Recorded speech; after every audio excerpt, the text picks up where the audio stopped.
కడయా మహోత్సవం మహిమలో.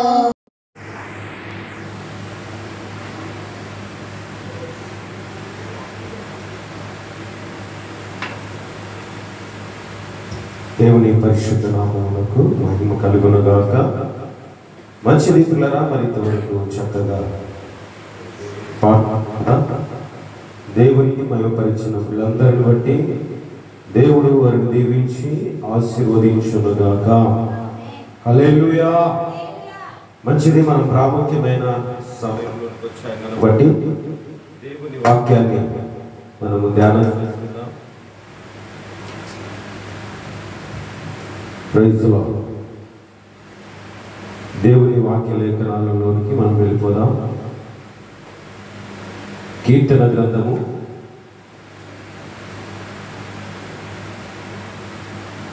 53వ కీర్తన.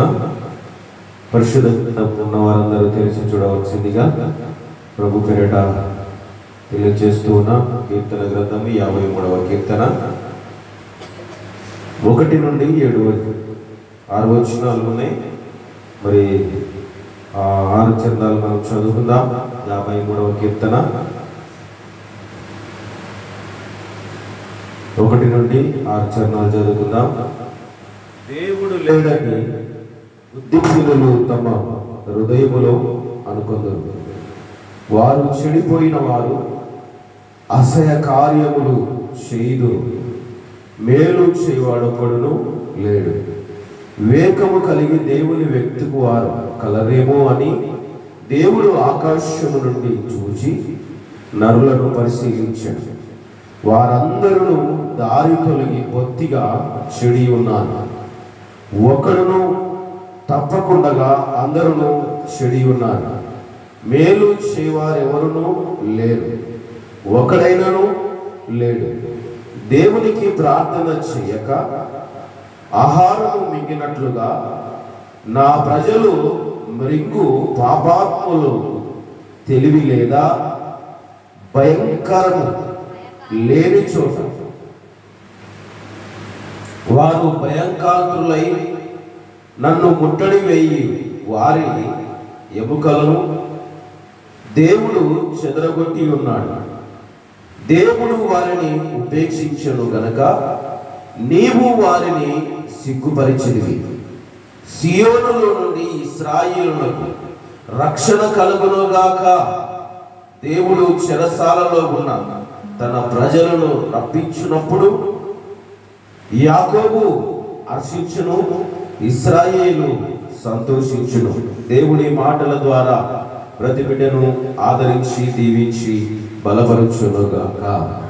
హల్లెలూయా, హల్లెలూయా. దేవుని ప్రభు నామమునకు మహిమ కలుగునుగాక. Praise the lord.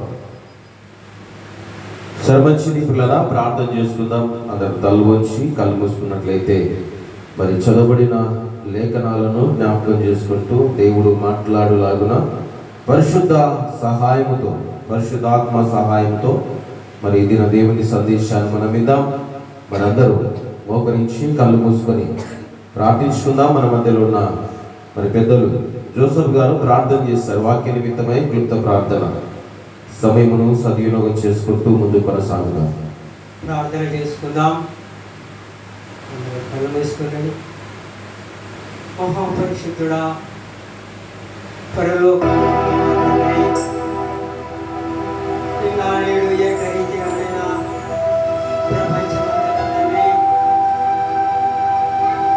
సూర్య చంద్రులను వెలుగును తండ్రి మాకు ఇస్తూ మనల్ని బ్రతికిస్తూ ఉన్న దేవా స్తోత్రములు తండ్రి, కృతజ్ఞతాస్తుతులు చెల్లించుకుంటున్నాం.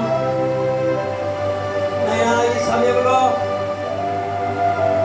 సింహాసనం ఆసీనుడైన దేవా, సింహాసనం మీద నుండి నాయనా భూమి అంతను పరిశీలిస్తున్న దేవా స్తోత్రములు తండ్రి. ఈ సమయంలో తండ్రి వాక్యమును చదువుకున్నాం. వాక్యమును గ్రహించుటకు, వాక్యానుసారంగా జీవించుటకు, ఆ వాక్యమును గైకొనుటకు తండ్రి తండ్రి మాకు కావాల్సినటువంటి కను దృష్టి, వినే చెవులు, గ్రహించే మనసు, ఏక దృష్టి మాకు సహాయం చేయాలని ప్రార్థిస్తున్నాం. అయినా వివరిస్తున్నట్టు దైవజనులను బహుగా దీవించి ఈ మాటలు, పరలోకపు మాటలు, పరిశుద్ధమైన మాటలు, మహిమగల మాటలు ఆయన నోటిలో నింపి నిరంతర ఆత్మచేత అభిషేకించి అయినా సమయంలో అటంకములు, అడ్డంకులు రాకుండగా అయినా వాటన్నిటినీ కంచెవేసి అయినా ఈ మాటలు తండ్రి అందరికీ బలపరిచి దీవించి ఆశీర్వదించి నింపవాలని ప్రార్థిస్తుంది. అఖిష్యుడిని నామం హెచ్చిస్తూ యేసు క్రీస్తు పరిశుద్ధ నామంలో బహుశా అడిగి వేడుకుంటున్నాం తండ్రి. ఆమేన్ ఆమేన్ ఆమేన్. హల్లెలూయా హల్లెలూయా హల్లెలూయా. హల్లెలూయా. మంచిగా మరి ప్రార్థించిన మనకు ప్రభు పేరిట వందనాలు తెలియజేస్తూ ఉన్నాను. మరి ఈ సమయాన దేవుని వాక్యాన్ని మనం విందాం. దానికంటే ముందుగా మరి ఇంతవరకు చక్కగా పాటలు పాడి దేవుని స్తుతించి ఆరాధించి మహిమపరిచిన వీళ్ళందరినీ దేవుడు దీవించునుగాక. మరి చేరిన మీ అందరికీ కూడా ప్రభు దీవెనలు మరి మెండుగా కలుగునుగాక. దేవుడు మిమ్మల్ని మీ కుటుంబాన్ని దీవించి బలపరచునుగాక. మరి శుభాలు వందనాలు మీ అందరికీ తెలియపరుస్తున్నాను.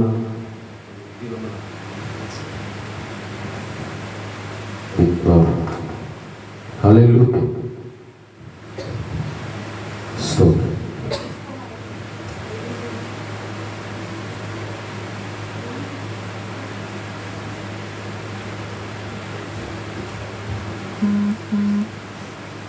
హల్లెలూయా. Praise the lord.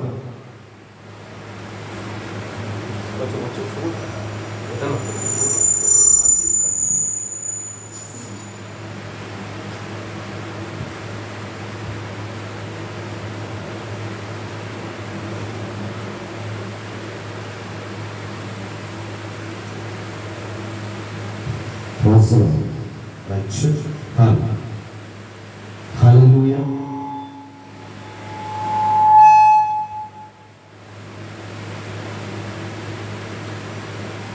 Praise the Lord. మంచి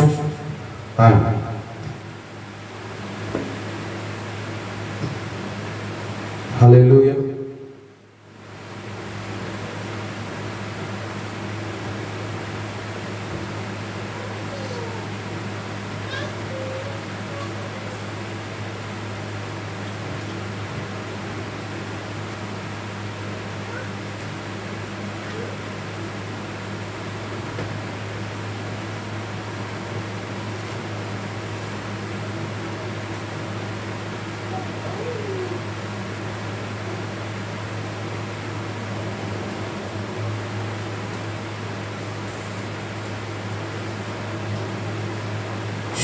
చిగురించెను అంజూరము గమనించుము క్రైస్తవమా. చిగురించెను అంజూరము గమనించుము క్రైస్తవమా. యేసు రాకడ వేళాయే లేదు సమయము త్వరపడుమా. సిద్ధపడుమా సంగమాసం సిద్ధపడుమా సంగమా. చిగురించెను అంజూరము గమనించుము క్రైస్తవమా. నోవాహు సువార్త ప్రకటింపగా నవ్విరి ఆనాటి దినమంతా. నోవాహు సువార్త ప్రకటింపగా నవ్విరి ఆనాటి దినమంతా. జలముల పుడమిని ముంచి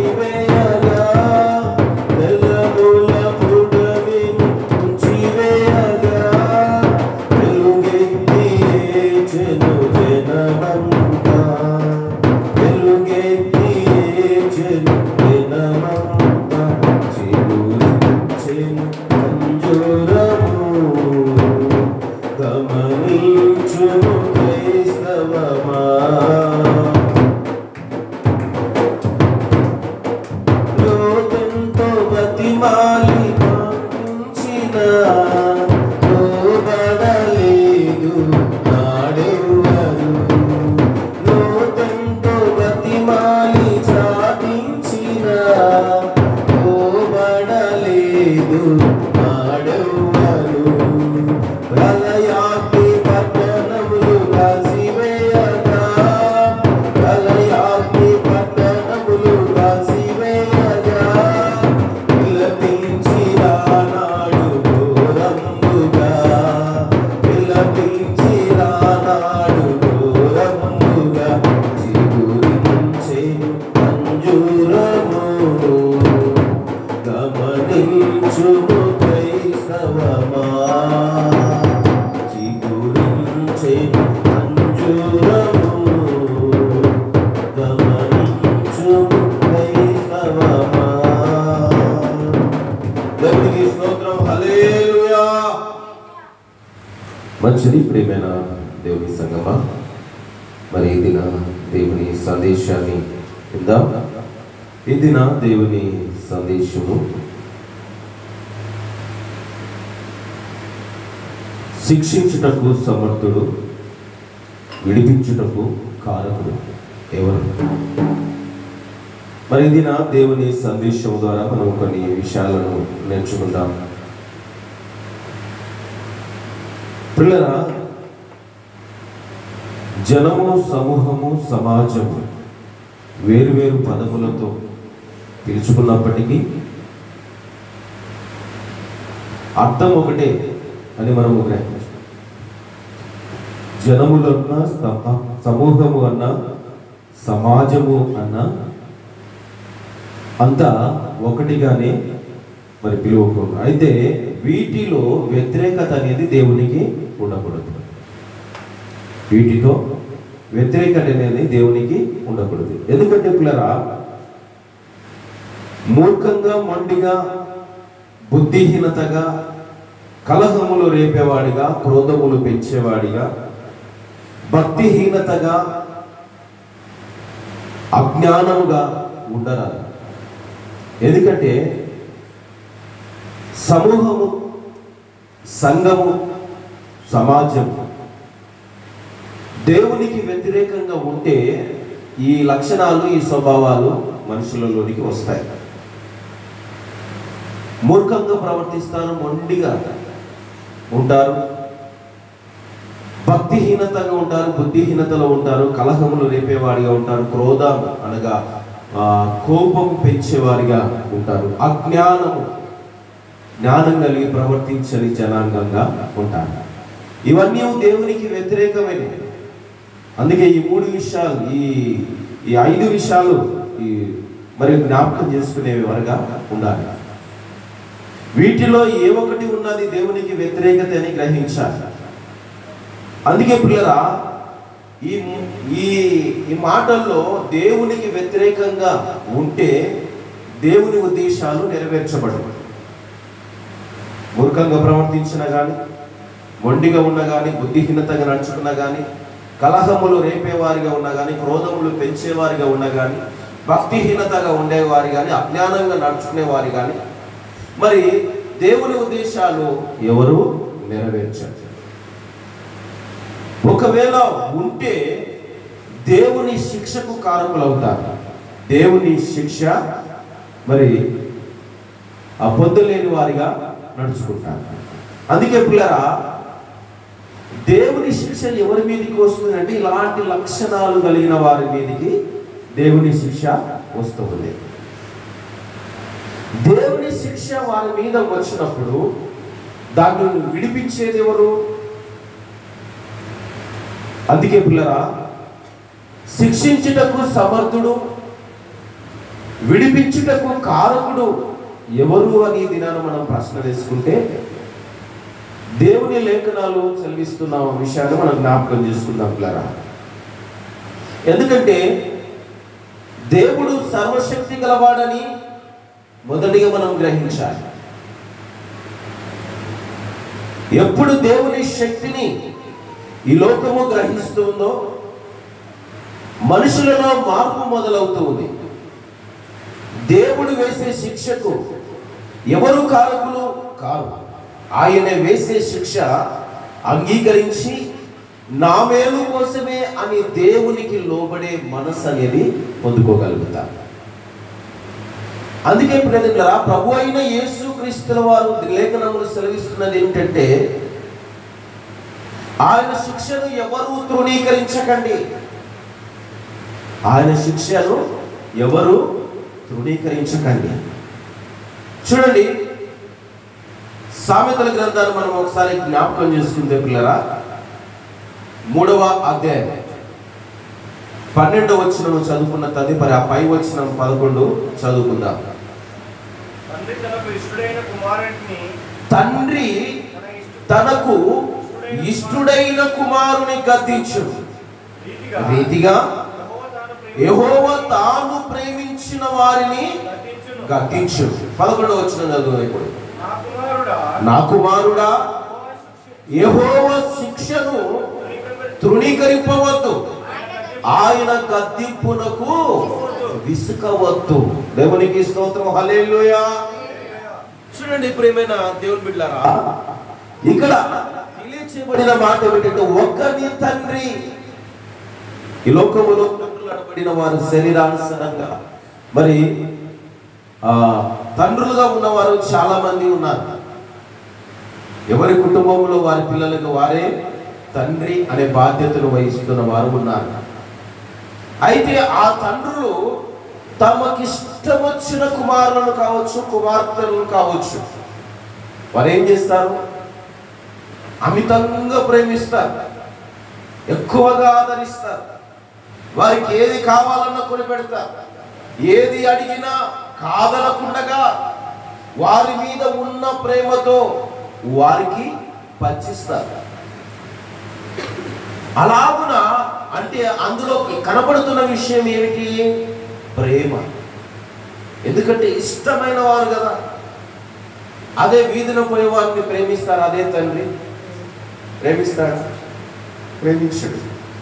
అదే బట్టలు లేని వాడిని ప్రేమిస్తాడా? ప్రేమించడు. ఏమీ లేని వానికి ఏదైనా పంచిస్తాడా? పంచువాడు. కారణం ఏమిటి? వారు తనవారు కారు. అవునా? వారు తనవారు కారు. కాబట్టి ఆ తండ్రి తన కుటుంబంలో ఉన్న తన పిల్లల్ని ఎక్కువగా ప్రేమిస్తాడు. రోడ్డులో ఉన్న వారిని కానీ, అనాథలుగా ఉన్న వారిని కానీ, ఏమీ లేని వారిని కానీ ప్రేమించడు. అదే ఇక్కడ చెప్తూ ఉన్నాడు, తండ్రి తనకు ఇష్టుడైన కుమారుని గద్దించును, గద్దించిన రీతిగా యెహోవా తాను ప్రేమించిన వారిని గద్దించును. దేవునికి స్తోత్రం, హల్లెలూయా. ప్రేమించిన వారినే గద్దిస్తాడు, ప్రేమించిన వారినే శిక్షిస్తాడు, ప్రేమించిన వారినే సరిచేస్తాడు. అన్ని కావాలి అని అడిగిన కుమారుడు కుమార్తెకు వారు తప్పుడు మార్గంలో వెళుతున్నప్పుడు వారిని ఆ సమయంలో ప్రేమిస్తాడా? చెప్పాలి. వారు ఆ తండ్రి వారిని ఆ సమయంలో ప్రేమిస్తాడా? ఎందుకని? ఎందుకు ప్రేమించాడు? వారు తండ్రి ఇష్టలు కదా అని అన్ని వేళలా వారిని ప్రేమించాడు, అన్ని వేళలా వారిని ఆదరించాడు, అన్ని వేళలా చేరదీయడు, అన్ని వేళలా వారికి కావలసినది పంచి ఇవ్వడు. ఎందుకంటే కొన్ని మాత్రమే, వారికి అవసరమైనది మాత్రమే ప్రేమించి ఇస్తాడు. ఆ ప్రేమను అలుసుగా చేసుకొని ఇష్టం వచ్చినట్టుగా ప్రవర్తిస్తే తండ్రి చూస్తూ ఊడుకోడు. అందుకే ఆ సమయంలో ఏం చేస్తాడంటే, ప్రేమించాను కదా అని వదిలేస్తాడా? వదిలివేయండి. ఏం చేస్తాడు అంటే తన కుమారుని గద్దిస్తాడు. ఎందుకంటే తనకిష్టమైన మార్గం తండ్రి చూస్తాడు. అన్ని ఏది మంచియోనో ఏది చెడ్డనో తండ్రికి అన్నీ తెలుసు. ఎందుకంటే చిన్ననాటి నుండి అన్నిటినీ అనుభవపూర్వకముగా తెలుసుకున్నవాడు తండ్రి. దేవునికి స్తోత్రం, హల్లెలూయా. అందుకే ఇష్టమైన కుమారుడు తప్పుడు మార్గంలో నడుస్తున్నప్పుడు, తన మాట వినకుండా తిరుగుతున్నప్పుడు గద్దిస్తాడు, బుద్ధి చెబుతాడు, ఖండిస్తాడు, శిక్ష వేస్తాడు. గద్దింపు. అందుకే ఇక్కడ దేవుడు కూడా చెప్తున్నాడు, తాను ప్రేమించిన వారిని, దేవుని నామానికి స్తోత్రం కలుగునుగాక, తాను ప్రేమించిన వారిని ఏం చేస్తాడంట దేవుడు? గద్దిస్తాడు. ఎలా? ఏ రీతిగా? నీ తండ్రి నిన్ను ఎలాగైతే గద్దిస్తాడో, నీ తండ్రి నిన్ను ఎలాగైతే ప్రేమిస్తాడో, నీ తండ్రి నీ అవసరతలు ఎలాగైతే తీరుస్తాడో, దేవుడు కూడా నీ అవసరాలన్నిటినీ తీర్చువాడు. ఆయన సర్వశక్తిమంతుడు అని రాయబడింది ప్రియదేవులారా. చూడండి, ఏబు గ్రంథం 5వ అధ్యాయం 17వ వచనం. ఏబు గ్రంథము 5వ అధ్యాయం 17వ వచనం. దేవుడు గద్దించు మనుషుడు ధన్యుడు. కాబట్టి సర్వశక్తి గల దేవుడు దేవుని శిక్షను తృణీకరింపకూడదు. దేవునికి స్తోత్రం, హల్లెలూయా. ఇక్కడ ఏం చెప్తున్నాడండి? దేవుడు గద్దించే మనుషుడంట ధన్యుడు. ఇప్పుడు దేవుని గద్దింపు ఎలా ఉంటది? ఒకసారి ఆలోచన చేయాలి. దేవుని గద్దింపు ఎలా ఉంటది? దేవుడు ఎందుకు గద్దిస్తూ ఉన్నాడు? దేవుడు ఎందుకు ప్రేమిస్తూ ఉన్నాడు? ప్రేమైన దేవుని బిడ్డలారా, ఆ విషయంలో దేవుడు ఎలాంటి వాడంట? సర్వశక్తి కలిగిన వాడు. అవునా? సర్వశక్తి కలిగిన దేవుడు నిన్ను గద్దించుచున్నప్పుడు ఆయన శిక్షను నువ్వేం చేయకూడదంట? తృణీకరించకూడదు. గద్దిస్తాడు, శిక్ష కూడా ఆయనే వేస్తాడు. హల్లెలూయా. గద్దించే దేవుడు శిక్షించక మానడు. అవునా? ప్రేమించే దేవుడు నిన్ను ఆదరించక మానడు. గద్దించేవాడు నిన్ను ప్రేమిస్తాడు, ప్రేమించేవాడు శిక్షిస్తాడు, శిక్షించేవాడు ఆ శిక్ష నుండి కూడా నిన్ను విడిపిస్తాడు. దేవునికి స్తోత్రం, హల్లెలూయా. తండ్రి కూడా నిన్ను ఎంతగా ప్రేమించాలో అంతవరకే ప్రేమిస్తాడు, ఎంతగా ఆదరించాలో అంతవరకే ఆదరిస్తాడు. ఆ శిక్ష మరి తప్పు మార్గములో తిరుగుతున్నప్పుడు, తనకు నచ్చని మార్గంలో తిరుగుతున్నప్పుడు ఆ తండ్రి తన కుమారుని గద్దించి శిక్ష వేసి సరిచేస్తాడు. సరిచేయుట అనగా ప్రియదేవులారా, ఆ మార్గములో వెళ్ళకుండగా నిన్ను సరైన మార్గములోనికి నడిపించుట. ఈ లోక సంబంధమైన అంధకార చీకటి క్రియలలో పాలువారుగా కాకుండా అందులో బందీ అయిన వారిని విడిపించేవాడుగా ఈ లోక సంబంధి అయిన తండ్రి ఉంటూ ఉన్నాడు. చెడు స్నేహంలోనికి పోకుండా ఉండినట్లు మరి ఈ లోక సంబంధమైన తండ్రి కూడా ఆలోచిస్తూ ఉన్నాడు. కానీ నిన్ను నన్ను సృష్టించిన సర్వశక్తి కలిగిన దేవుడు కూడా అదే ఆలోచిస్తూ ఉన్నాడు. నీ తండ్రి కంటే ముందుగా ఉన్నవాడు ఆ దేవుడు, నీకంటే ముందుగా ఉన్నవాడు దేవుడు. ఈ సర్వ లోకమును సృష్టించిన దానికంటే ముందుగా ఉన్నవాడు దేవుడు. ఆ దేవుడు నీ గురించి ఆలోచిస్తూ ఉన్నాడు. నీవు సరైన క్రమంలో ఉండాలని, సరైన మార్గంలో నడవాలని, సరైన రీతిగా ఆయనకు లోబడి బ్రతకాలని దేవుడు కోరుకుంటూ ఉన్నాడు. ఆయన కోరుకుంటున్న విధానము ప్రియదేవులారా నీకు శిక్ష వేయడం. అందుకే అక్కడ చెప్తున్నాడు, దేవుడు గద్దించు మనుషుడు ధన్యుడు. దేవుడు గద్దించే మనుషుడు ఎలాంటి వాడంట? ధన్యుడు అవుతాడంట. అంటే ధన్యత ఆశీర్వాదానికి సూచన ఉంది, ధన్యత ఆయన కృపకు సూచన ఉంది, ధన్యత నిన్ను సరిచేయడానికి ఆయన నిన్ను గద్దిస్తూనే ఉన్నాడు. అందుకే ప్రియులారా, మరి శిక్షనొందని వాడిగా, తన ప్రాణమును తృణీకరించే వాడిగా, గద్దింపును వినని వాడిగా, విసుగు పొందేవారిగా ఉంటూ ఉన్నారు. దేవుని నామానికి స్తోత్రం, హల్లెలూయా, హల్లెలూయా. అందుకే ప్రియదేవులారా ఇక్కడ చెప్తున్న మాట ఏమిటంటే, సామెతల గ్రంథంలో చదువుకున్నాం, ఆ యెహోవా శిక్షను తృణీకరింపవద్దు, ఆయన గద్దింపునకు విసుకోవద్దు. ఆయన గద్దింపును విసుకోకూడదంట. గద్దింపును విసుకునేవాడు ఎలాంటి వాడంటే శిక్షను తృణీకరించిన వాడు. ఆయన గద్దింపు ఏ రీతిగా ఎప్పుడే ఉంటుందో తెలియదు. అందుకే ప్రియమిత్రులారా, సామెతల గ్రంథం 16వ అధ్యాయం చూద్దాం. ఆయన గద్దింపును తృణీకరించి వాణ్ణి ఒక మాట అక్కడ కనపడుతుంది చూడండి. 16వ అధ్యాయం 25వ వచనం. ఒకని మార్గము వాని దృష్టికి యథార్థముగా కనబడును, అయినను తుదకు అది మరణమునకు చేరును. దేవునికి స్తోత్రం కలుగును గాక. ఒకని మార్గము వాని దృష్టికి ఎలా కనబడుతుందంట? యథార్థంగా. అంటే వీడు ఎలాంటి వాడు? ఇక్కడ ఆలోచన చేయాలి వాళ్ళు. ఇక్కడ వాని మార్గము యథార్థమైనదని వానికి కనబడుతున్నది అని అంటే వాడు ఎలాంటి వాడు? దేవుని మార్గములో నడిచేవాడా? దేవుని మాట ప్రకారంగా లోబడేవాడా? దేవుని వాక్యమును అనుసరించేవాడా? దేవుని గద్దింపులకు లోబడేవాడా? దేవుని శిక్షను అంగీకరించేవాడా? లేదు, నేను బాగుగానే ఉన్నాను, నేను చేసే ఆలోచన, నేను మరి ఉంటున్న విధానము అంతా మంచిదే. వాడు అన్నీ చేస్తూ ఉంటాడు, అన్ని మార్గాలలో ఉంటాడు. చెడులో ఉంటాడు, మంచిలో ఉంటాడు, తాగుబోతుల దగ్గర ఉంటాడు, మంచివారి దగ్గర ఉంటాడు. వానికి ఇష్టం వచ్చినట్టుగా వాడు ప్రవర్తిస్తూనే ఉంటాడు. వాని దృష్టికి అది మంచి మార్గము, వాని దృష్టికి అది మంచి మార్గముగా కనబడుతూ ఉంది. అందుకే పిల్లలు అక్కడ అంటాడు, ఒకని మార్గము వాని దృష్టికి యథార్థముగా కనబడును, అయినను తుదకు అది ఏమవుతుందంట? మరణముకు చేరదీస్తూ ఉందంట. హల్లెలూయా. ఎక్కడికి చేరదీస్తుంది? మరణమునకు. అందుకే మన మార్గములను ఏం చేయాలంటే మనము పరిశీలన చేసుకోవాలి. దావీదు గారు ఒక సమయంలో ఆయన ఒక విషయాన్ని జ్ఞాపకం చేస్తూ ఉన్నాడు. దేవుని సన్నిధిలో, ప్రభువా, నా మార్గములను నీకు అప్పగించుచూ ఉన్నానంటాడు.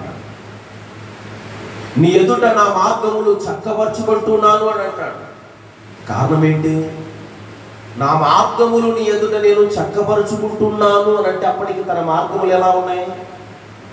తన మార్గములు అప్పటికి ఎలా ఉన్నాయి? చక్కబరుచుకుంటున్నాను. గమనించండి, నీ ఎదుట నా మార్గములను చక్కబరుచుకుంటున్నాను అని అంటున్నాడంటే అతని మార్గములు ఎలాంటివి? నా వైపు చూడాలి కాస్త. ఎలాంటివి అతని మార్గములు? అంటే మంచివి కావు. అప్పటికి అతని మార్గములు చక్కవు కావని ఎరిగిన వాడై ఇక నుండైనా నా మార్గములు నీ ఎదుట నేను చక్కబరుచుకుంటానన్న ఒక తీర్మానంలోకి వచ్చాడు. ఈనాడు అలాంటి వారు కనపడడం లేదు పిల్లరా. వాని దృష్టికి అదే యథార్థమైన మార్గం. అవునా? వాడి దృష్టికి అది యథార్థమైన మార్గము. కానీ ఆ మార్గం ఎక్కడికి దారి తీస్తుంది? మరణమునకు దారి తీస్తూ ఉంది. కానీ ప్రియదేవులారా, దేవుడు సమర్థుడు. నిన్ను విడిపించుటకు, నిన్ను తప్పించుటకు ఆయన సమర్థుడు. అందుకే ఆయన మార్గములోనికి రావాలి. అందుకే ఒకసారి కీర్తన 118వ కీర్తన 118వ కీర్తన 18వ వచనాన్ని ఒకసారి చదువుకుందాం. 118వ కీర్తన 18వ వచనం. యెహోవా నన్ను కఠినముగా శిక్షించెను గాని ఆయన నన్ను మరణమునకు అప్పగించలేదు. ఒకసారి గట్టిగా చప్పట్లు కొడదాం. దేవునికి స్తోత్రము కలుగును గాక. దావీదు గారు చెప్తూ ఉన్నారండి. ఏమని చెప్తున్నాడు? యెహోవా నన్ను కఠినముగా శిక్షించెను కానీ నన్ను మరణమునకు అప్పగించలేదు. ఎందుకని? సరి చేసుకున్నాడు, మార్గంలో ఒప్పుకున్నాడు, తలంపులను మార్చుకున్నాడు, ఆలోచనలు మార్చుకున్నాడు, ఆయన నడవడిక మార్చుకున్నాడు, నడత మార్చుకున్నాడు. దేవుని ఆలోచన ఏదైనా ఉన్నదో తన పట్ల అది ఎరిగిన వాడై ఆ ప్రకారంగా జీవించడానికి తన మార్గములను చక్కపరుచుకొని ప్రభు మార్గములో ప్రయాణిస్తూ ఉన్నాడు. కఠినముగా శిక్షించినప్పుడు ఆ శిక్షకు లోబడిన వాడై ఆ శిక్షకు లోబడిన వాడై ఉండినందున దేవుడు తనను మరణమునకు అప్పగించలేదు. హల్లెలూయా. దేవుడు తనను మరణమునకు అప్పగించలేదని చెప్తూ ఉన్నాడు. ప్రియమైన దేవులారా, నీవు నేను ఈ రోజున ఒకవేళ దేవునికి వ్యతిరేకమైన మార్గంలో ఉంటున్నామేమో ఆలోచించుకుందా. ఒకవేళ దేవునికి ఇష్టమైన మార్గంలో లేవేమో. ఆయన నిన్ను శిక్షిస్తూ ఉన్నప్పుడు ఆయన శిక్షకు తృణీకరించొద్దు, విసుక్కోవద్దు, మూర్ఖముగా ఉండవద్దు, మొండిగా ప్రవర్తించకు, బుద్ధిహీనముగా నడుచుకోవకు, కలహములు రేపేవానిగా ఉండకు, క్రోధములు పెంచేవానిగా ఉండకు, భక్తి నేడిచి భక్తిహీనతలో ఉండకు. అజ్ఞానము నిన్ను పాడు చేస్తూ ఉంది. జ్ఞానం కలిగి ప్రవర్తించే బిడ్డగా ఉండాలి. మార్గములను సరిచేసుకునే బిడ్డగా ఉండాలి. అందుకే పిల్లరా, ఒకసారి ఆ సేవకుడు మాట్లాడుతున్నాడు. అపోస్తులైన పౌలు గారు తీతుకు రాసిన పత్రిక 2వ అధ్యాయము 1వ అధ్యాయము 14వ వచనాన్ని చదువుకుందాం. అపోస్తులైన పౌలు గారు తీతుకు ఈ పత్రికను రాస్తూ ఒక విషయాన్ని అక్కడ ఆయనకు తెలియజేస్తూ ఉన్నాడు. 14వ వచనంలో రాయబడిన మాట ఒకసారి చదవండి. 1వ అధ్యాయం 14వ వచనం. మీ సాక్ష్యము నిజమే, ఈ హేతువు చేత వారు యూదుల కల్పనా కథలు, బాగా గమనించాలి ప్రియదేవులారా, యూదుల కల్పనా కథలను సత్యము నుండి, ఎక్కడి నుండి తొలగిపోవడానికి కల్పనా కథలు అక్కడ ప్రారంభమయ్యాయి? సత్యము నుండి తొలగిపోవడం. మనుషుల కట్టడలను లక్ష్య పెట్టక విశ్వాస విషయమున స్వస్థులకు నిమిత్తము వారిని కఠినముగా గద్దించుము. దేవునికి స్తోత్రము. హల్లెలూయా. ఎవరిని గద్దించాలి? సత్య మార్గముల నుండి తొలగించే వారిని గద్దించాలి. సత్య మార్గము నుండి ఎవరైతే తొలగిపోతూ ఉంటారో, సత్యమును అనుసరింపకుండా ఎవరైతే నడుచుకుంటారో, బుద్ధిహీనముగా ఎవరైతే ప్రకటిస్తారో, అజ్ఞానముతో ఎవడైతే నడుచుకోగలుగుతాడో, సత్యమును అసత్యమునకు ఎవడైతే మార్చివేయడానికి ప్లాన్ చేస్తాడో, మనిషికి మధ్య క్రోధములు పెంచేవాడిగా ఎవడైతే ఉంటాడో వాడంట అసత్యము నిలిచినవాడు, సత్యమును లక్ష్య పెట్టని వాడు. అందుకే ఇక్కడ అంటున్నాడు, ఆ చివరి లైన్లో ఉండండి, విశ్వాస విషయమున స్వస్థులకు నిమిత్తము వారిని కఠినముగా గద్దించు. దేవునికి స్తోత్రం. హల్లెలూయా. ఎప్పుడైతే కఠినముగా గద్దించబడతారో వారు మాత్రమే విడిపించబడతారు. అది ఒక మనిషి వలన జరగదు, కానీ దేవుని వాక్యము వలన జరుగుతుంది, దేవుని మాట వలన జరుగుతుంది. దేవుని మాటకు లోబడితే విడిపించబడతారు. అసత్యములో నడుస్తూ ఉన్నప్పుడు అసత్యము నుండి సత్యములోనికి, సర్వసత్యములోనికి నడిపించబడిన వాడవై ఉంటావు. అసత్యముల నుండి విడిపించబడతావు. అదే చెప్తున్నాడు ప్రతివారా. ఆయన శిక్షను గద్దింపంటే దేనికి? తప్పు చేసిన వాడిని గద్దిస్తాడు. గద్దించినప్పుడు ఏమవుతుంది?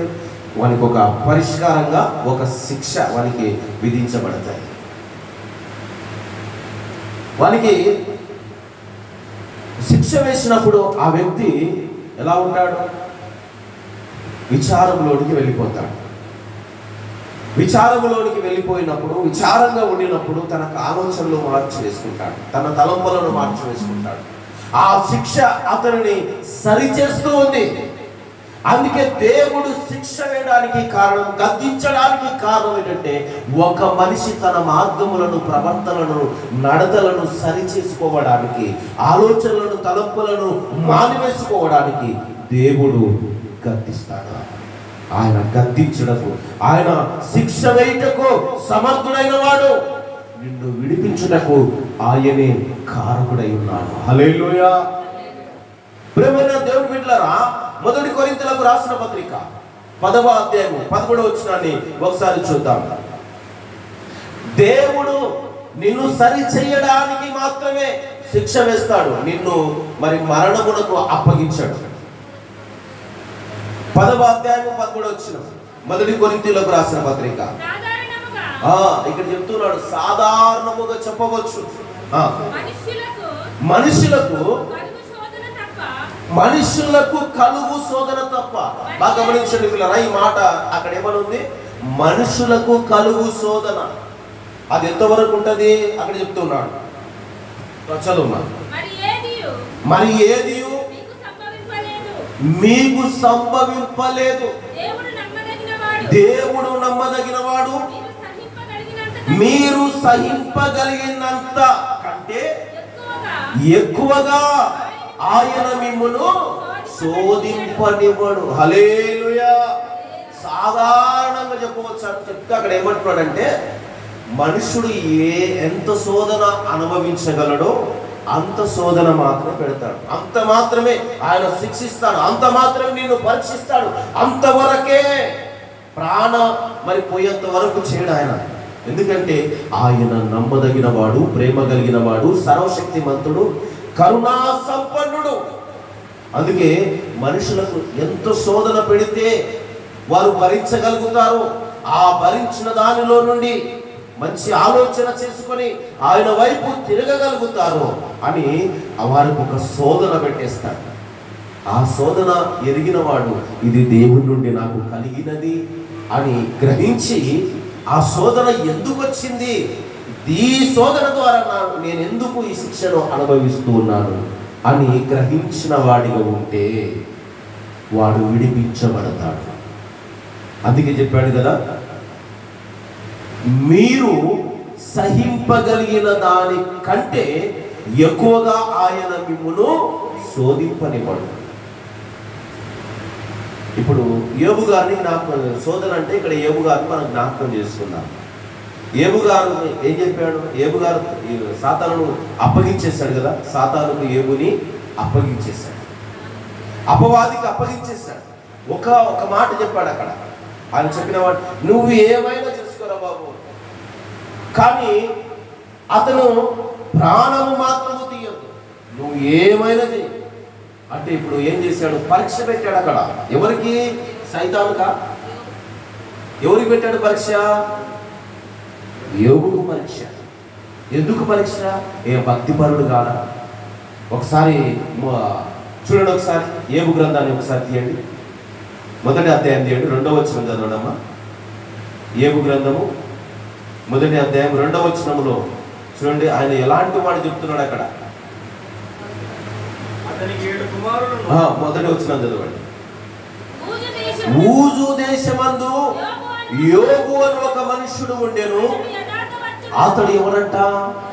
యథార్థవంతుడు, న్యాయవంతుడినై దేవుని యందు భయభక్తి కలిగి చెడుతనమును విసర్జించినవాడు. ఎవరండి అలా? మరి ఇంతగా యథార్థవంతుడైన వాడు, మరి న్యాయవంతుడైన వాడిని, భయభక్తులు కలిగిన వాడిని దేవుడు ఎందుకు శిక్షిస్తున్నాడండి? అపవాదికి ఎందుకు అప్పగించాడు? యథార్థంగా నడుచుకున్నాడు, న్యాయంగా నడుచుకున్నాడు, దేవుని యందు భయభక్తులు కలిగి ఉన్నాడు. అయినా దేవుడు సాతాను ద్వారా అతన్ని శోధిస్తూ ఉన్నాడు. అలాంటి వ్యక్తిని శోధించినప్పుడు ఇంకా ఈ లోకములో ఉన్న మనుషులు ఆలోచించాలి. యథార్థత లేదు, న్యాయము లేదు, నీతి లేదు, మంచి నడవక లేదు, మంచి ఆలోచన లేదు, మంచి తలంపులు లేవు, అన్యాయం అక్రమాలు చేస్తూ బ్రతుకుతూ ఉన్నారు, భక్తి విషయంలో భక్తిహీనత కలిగి ప్రవర్తిస్తూ ఉన్నారు, తన దృష్టికి అదే మంచి మార్గమని నడుచుకుంటూ ఉన్నారు. అలాంటి వారిని ఇంకా దేవుడు శోధించడా? అలాంటి వారిని అపవాదికి అప్పగించడా? అంతగా మరి నీతి న్యాయములు కలిగిన వాడు, భక్తి కలిగిన వారిని దేవుడు అప్పగించబడినప్పుడు ఇలాంటి దుష్ట దుర్మార్గత కలిగి నడుచుకుంటున్న మనుషులను దేవుడు అప్పగించడా? ఒకసారి ఆలోచించండి పిల్లరా. యోబుని అప్పగించినప్పటికీ ఎందుకు అప్పగించాడు అని ఆలోచించారా? ఎందుకు యోబుని దేవుడు అపవాదికి అప్పగించాడు చెప్పండి. ప్రశ్నకు సమాధానం మీరు చెప్తారని ఆశిస్తూ ఉన్నాను. ఎందుకు అప్పగించాడమ్మా? ఎవరికి ఉంది నమ్మకము? దేవునికి అతని మీద నమ్మకం. ఏ విషయంలో నమ్మకం ఉంది? ఏ విషయంలో నమ్మకం ఉంది? అంతగా ఆయన నమ్మాల్సిన అవసరం ఏంటి? అంతగా మరి శోధించాల్సిన అవసరం ఏంటి? యథార్థవంతుడని తెలిసింది, న్యాయవంతుడని తెలిసింది, భక్తిపరుడని తెలిసింది. అయినప్పటి అతని పక్షాన దేవుడు ఉండాలిగా. మరి ఎందుకు దేవుడు అపవాదికి అప్పగించాడు అని అంటే అతను నిలవగలుగుతాడా లేదా? ఎందుకంటే అపవాది వెళ్ళాడు, చూశాడు. అపవాది వెళ్ళి చూసి యోబును చూసేసరికి అపవాది మనసు చలించిపోయింది. ఏ విషయంలో చలించిపోయింది? ప్రతిరోజు లేస్తూ ఉన్నాడు, ఒక్కొక్కరి నిమిత్తము బలి అర్పిస్తూ ఉన్నాడు. ప్రతిరోజు అరుణోదయముని 5వ వచనంలో ఉంటుంది అక్కడ, వారి విందు దినములు ముగిసిన తర్వాత ఒక్కొక్కరి నిమిత్తమంట అరుణోదయమున వారి కుమారుల నిమిత్తం ఒక్కొక్కరి నిమిత్తము బలి అర్పణ ఆయన అర్పించిన వాడై, మరి ఎక్కడ వారి హృదయములో దేవుని దూషిస్తారేమో అని చెప్పి వారి నిమిత్తము ప్రార్థన చేస్తున్నాడు. ఎప్పుడు? అరుణోదయమున పెందల కడనే లేచి దేవుని ప్రార్థిస్తున్నాడు. అయ్యా నా కుమారులు తప్పిపోకూడదు, అయ్యా నా కుమార్తెలు తప్పిపోకూడదు, నా కుటుంబము తప్పిపోకూడదు. ఎవరికి వచ్చింది ఆలోచన? భక్తి కలిగిన వానికి వచ్చింది, భయభక్తులు కలిగి జీవించుతున్న వారికి వచ్చింది. ఈ భక్తిని, ఈ విశ్వాసమును తన కుమారుల నిమిత్తము బలి అర్పణ చేస్తూ ఉన్న యోబును చూసి సాతానుకు మనసు చలించిపోయింది. చలించిపోయిందా? కులుకుందా? చలించిపోవడం అంటే ఏంటి? భయం పుట్టింది. ఇంకా వాడికి అందరిలాగే మారిపోతే నా పరిస్థితి ఏందిరా బాబు ఈ లోకంలో? అందరు ఇలానే తయారైపోతే నా పరిస్థితి ఏంది? ఏదైనా కానీ ఒకటితోనే మొదలవుతారు. మిలియన్స్కు రావాలి అంటే, మిలియన్స్కు చేరాలంటే ఒకటితోనే మొదలవుతారు. అవునా? 1 నుండి మిలియన్స్ అయ్యే వరకు లెక్క కావాల్సింది ఎక్కడ? ప్రారంభం కావాల్సింది ఎక్కడ? ఒకటే. ఇప్పుడు యోబు ఎలా ఉన్నాడు? నీతివంతుడుగా ఉన్నాడు, యథార్థవంతుడుగా ఉన్నాడు, భక్తిపరుడుగా ఉన్నాడు. ఆల్రెడీ ఆదామును అణిచేశాడు, లోబర్ చేసుకున్నాడు, అధికారాన్ని చేపట్టుకున్నాడు. ఆ అధికారాన్ని బట్టి దేవుని యొద్దకు వెళ్ళాడు. అప్పుడు దేవుడు యోబును చూసి అన్నాడు, అపవాదిని చూసి అన్నాడు, ఏం సాతానా, ఏం చేసావు? పని ఏంటి? ఫ్రీగా దిగులాడుతున్నావు, ఏమైంది అన్నట్లుగా అడిగి ఉండొచ్చు. ప్రభువా, యోబు ఇంటి దగ్గరికి వెళ్ళానయ్యా, అతని విశ్వాసమును చూసి నాకే కుళ్ళు పుట్టింది. అతని పిల్లల విషయంలో నీకు బలి అర్పిస్తుంటే నాకే ఈర్ష్య పుట్టింది. మనుషులందరూ ఒకవేళ ఇలాగా మారిపోతారేమో నా గుండెలు పగిలిపోయాయి. మరి ఏం చేద్దాం? ఒక్క అవకాశం యోబును నీ భక్తి నుండి, నీ విశ్వాసమును, నీ యందు నమ్మకము లేనివాడిగా చేస్తాను. ఒక్క అవకాశం. సరే, నువ్వు అడుగుతున్నావు కాబట్టి ఇచ్చేస్తాను. ఎందుకంటే అతడు నిలవగలుగుతాడో లేదో నేను కూడా తెలుసుకోవాలిగా. అంత విశ్వాసం ఉందంటున్నావుగా. యథార్థవంతుడు, నీతిపరుడు, న్యాయవంతుడు, భక్తిపరుడు, అది నిజమో కాదో అబద్ధమో నేను కూడా తెలుసుకోవాలిగా. సరే, నీకు అవకాశం ఇస్తున్నా, కానీ ఒక్క నిబంధన ఏంటి? ప్రాణం తీయొద్దు. ఏమైనా చేసుకో, ఎలా అయినా చేసుకో. అతనుకున్న ఆస్తి ఇష్టము, అతని పిల్లల ఇష్టము, అతనికి సర్వ సంపద ఇష్టం, నీ ఇష్టే, నీ అధికారం నాకు అప్పగించేస్తున్నాను. ఏమైనా చేసుకో, ప్రాణము మాత్రము తీయొద్దు. సరే, వచ్చాడు, గంతులు వేసుకుంటా తుంకాడు కిందికి. వచ్చి అతని ఇంటికి ఉన్న ఆ కంచె తొలగించబడుట చూసి దూరిపోయాడు. సర్వమును నాశనం చేశాడు. కుమార్తెలను కుమారులను కూడా చంపేశాడు. ఏమన్నాడు? ఆయన గొడ్ల మందలో గొర్రెల మందలో ఆస్తిని సమస్తము ఇండ్లను అతని పిల్లలను మొత్తం అంతటా నాశనము చేసిన ఒకే ఒక్క మాట చెప్పాడండి. ఒకే ఒక్క మాట. అమ్మా, నేను నా తల్లి గర్భములో నుండి దిగంబరినే వచ్చి తిని దిగంబరిగానే తిరిగి వెళ్ళేదను. యెహోవా ఇచ్చెను, యెహోవా తీసుకొని పోయెను. యెహోవా నామమునకే స్తుతి కలుగును గాక. హల్లెలూయా. ఈ మాటలో ఏముంది చెప్పండి? ఇప్పుడు ఆయన చెప్పాడు కదా, తల్లి గర్భంలోంచి నేను ఎలా వచ్చాను? దిగంబరిగా వచ్చాను. నేను పోయేటప్పుడు అంటే మరణమై పోయేటప్పుడు ఎలా వెళ్ళిపోతాను? దిగంబరిగానే వెళ్ళిపోతాను. ఈ మధ్యలో ఉంది చూడండి, పుట్టినది మొదలుకొని మరణ దినము వరకు మధ్యలో వచ్చినదంతా అది నాకు సంబంధము లేనిది. ఆయన ఇచ్చాడు, ఆయనకే స్తుతి కలుగును గాక. అంటే ఆయన మాటలో ఏం కనబడుతుంది? అక్కడ ఏం కనబడుతుంది ఆయన మాటలో? దేవుడు ఇచ్చాడు ఏదైనా కానీ. అవునా? సామెతల గ్రంథంలో ఒక మాట ఉంటుంది, 10:22 చదవండి. సామెతల గ్రంథము 10:22 వచనం, 10వ అధ్యాయము 22వ వచనం. యెహోవా ఐశ్వర్యము ఆశీర్వాదము. యెహోవా ఆశీర్వాదం ఏమి ఇస్తుందంట? ఐశ్వర్యాన్ని ఇస్తుంది. దేవునికి స్తోత్రం. హల్లెలూయా. దేవుని ఆశీర్వాదం ఉంటే ఆ మనిషికి ఐశ్వర్యము సమృద్ధిగా కలుగుతుంది. ఇప్పుడు దేవుని ఆశీర్వాదం ఎవరి మీద ఉన్నది? ఆయన ఎంత సంపాదించుకున్నాడు? ఊజు దేశములోని గొప్ప ధనవంతుడు. హల్లెలూయా. ఊజు దేశములోనే గొప్ప ధనవంతుడు. ఆయనకున్న ఆస్తి ఒకసారి చదవండి అమ్మా. అక్కడ ఏముంది? 2వ వచనం చదవండి. ఏబు గ్రంథం 1వ అధ్యాయం 2వ వచనంలో 2, 3 వచనాలు చదవండి. అతనికి 3 కుమార్తెలను కలిగిరి.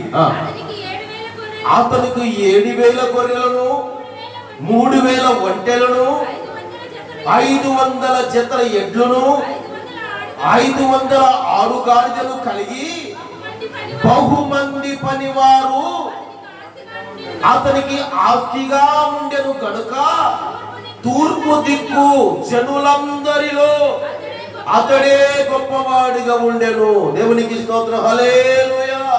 ఏ దిక్కులో? ఊజు దేశము తూర్పు దిక్కున ఉంది. ఆ తూర్పు దిక్కున ఉన్న జనులందరిలో ఎవరు గొప్పవాడు?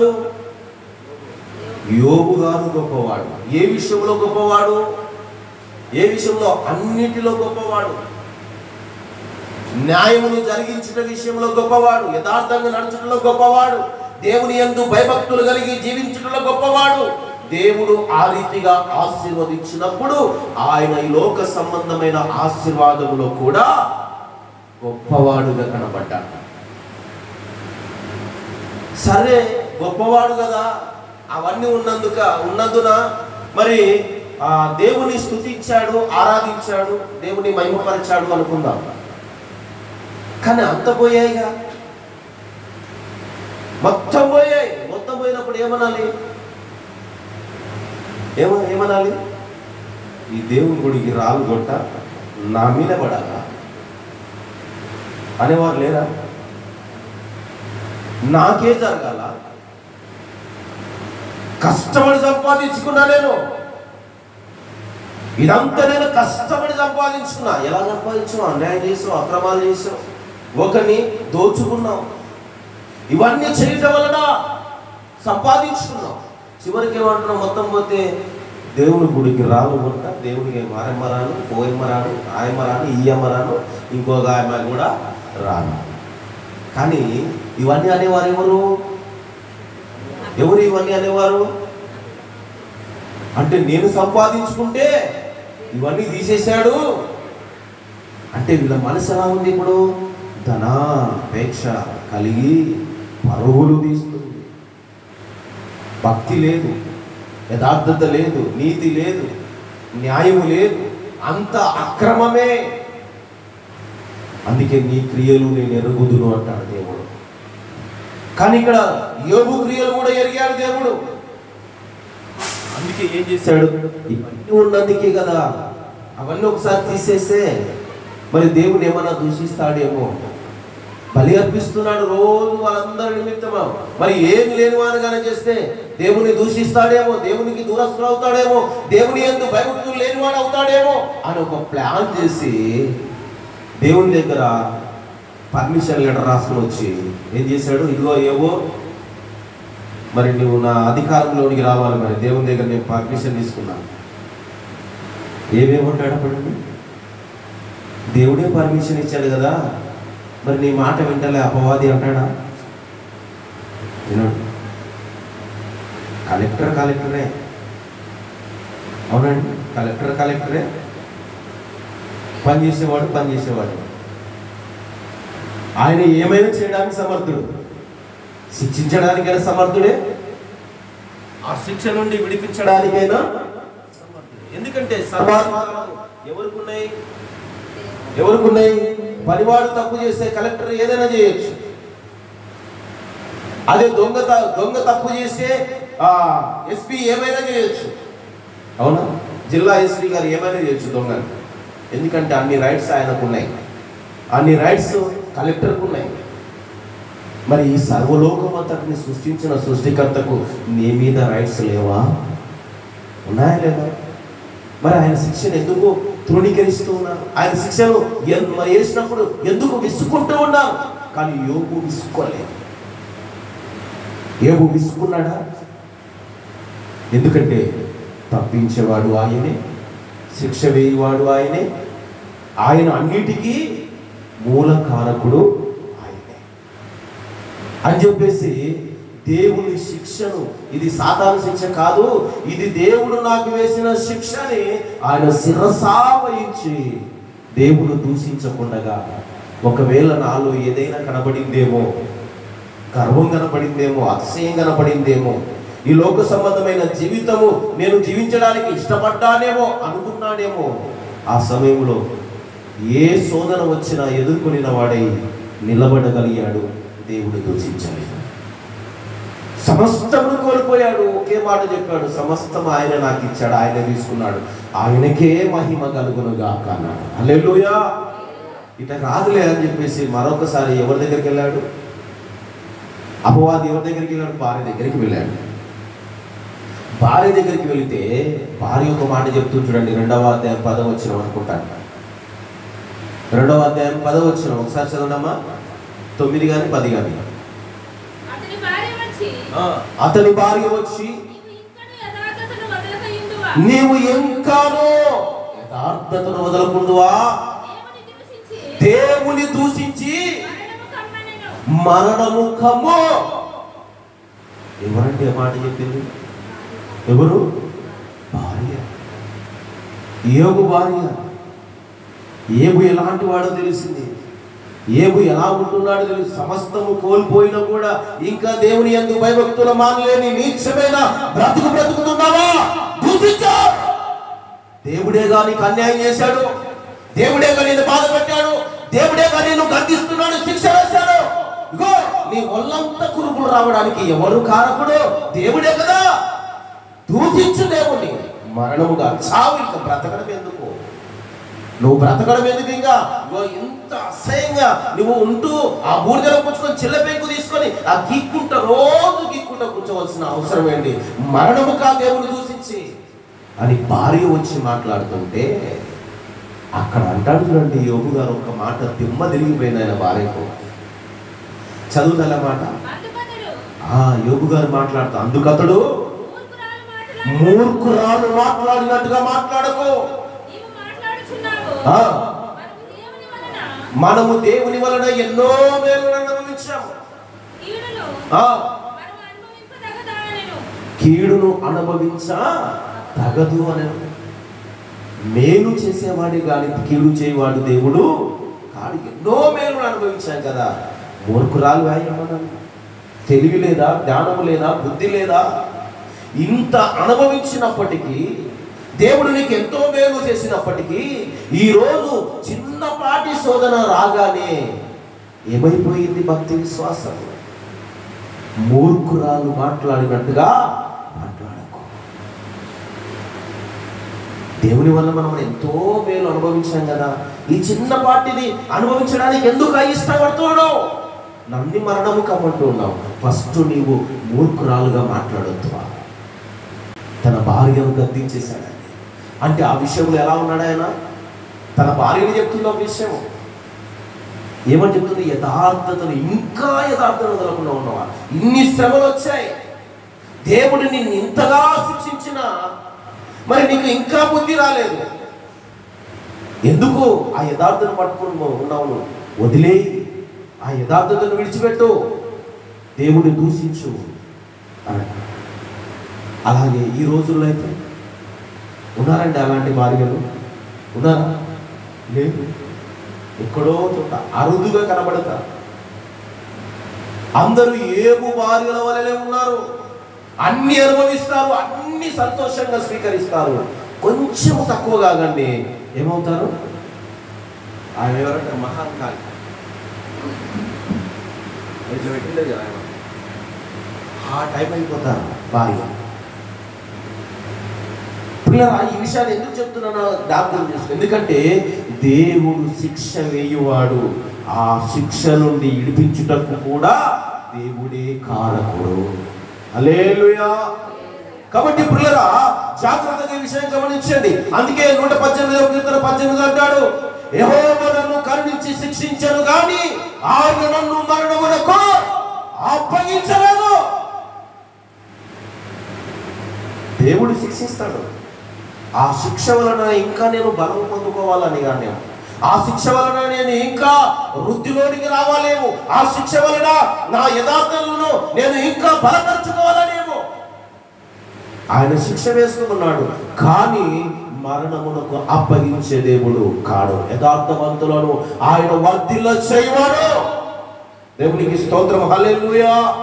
అందుకే ప్రేమైన దేవుడరా, ఈ విషయాలు మనం ఎందుకంటే విశ్వాస విషయంలో స్వస్థలగున్నట్లు ఆయన ఆ పని చేస్తున్నాడు. అంటే గట్టిగా గద్దించాలి అంతే. ఇంకా వారిని గద్దిస్తేనే బుద్ధివంతులు అవుతారు, గద్దించకపోతే కారు. గద్దించడం అంటే ఎలా? లోక సంబంధంగా ఒక రీతిగా గద్దించవచ్చు, దేవుని బిడ్డలు మరోనికి రకంగా గద్దించవచ్చు. ఇప్పుడు ఏం చేశాడు దేవుడు? లోక సంబంధంలో ఉన్న వారిని గద్దించడం లేదు, కానీ ఇక్కడ గద్దించుచున్న విషయం ఏంటి? ఈ విషయంలోకి వస్తే అంటే యోబుని అపవాదికి అప్పగించేశాడు. ఇంకా నీవు నేనెంత? ఒకసారి ఆలోచించండి పిల్లరా. మన విశ్వాసము అల్పమైనది. ఇంకొక విషయం చెప్తున్నాడు విశ్వాస విషయంలో. ఆవగింజంత విశ్వాసం ఉంటే అంట అగ్గిరి పడుతుందంట భూలోకం. ఆవగింజ ఎంత ఉంటుందండి? 2 వేళ్ళన, ఈ 2 వేళ్ళ మధ్యన ఇలా పట్టుకుంటే కనబడదు.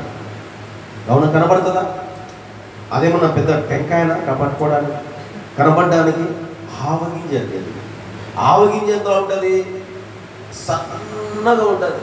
తెలుసు కదా ఆవాలు, అందరికి తెలుసు కదా. ఆవగింజంత విశ్వాసం ఉంటే అదిరి పడుతుందంట. ఆ విశ్వాసం వలన ఈ కొండ తీసుకొని ఎత్తబడి సముద్రములో నాటబడును అని అంటే ఆ కొండంట పోయి సముద్రంలో పడవేయబడుతుందంట. అర్థమవుతుందా విశ్వాసం? అందుకే విశ్వాస విషయంలో ఏం కావాలంట? స్వస్థులగునట్లు.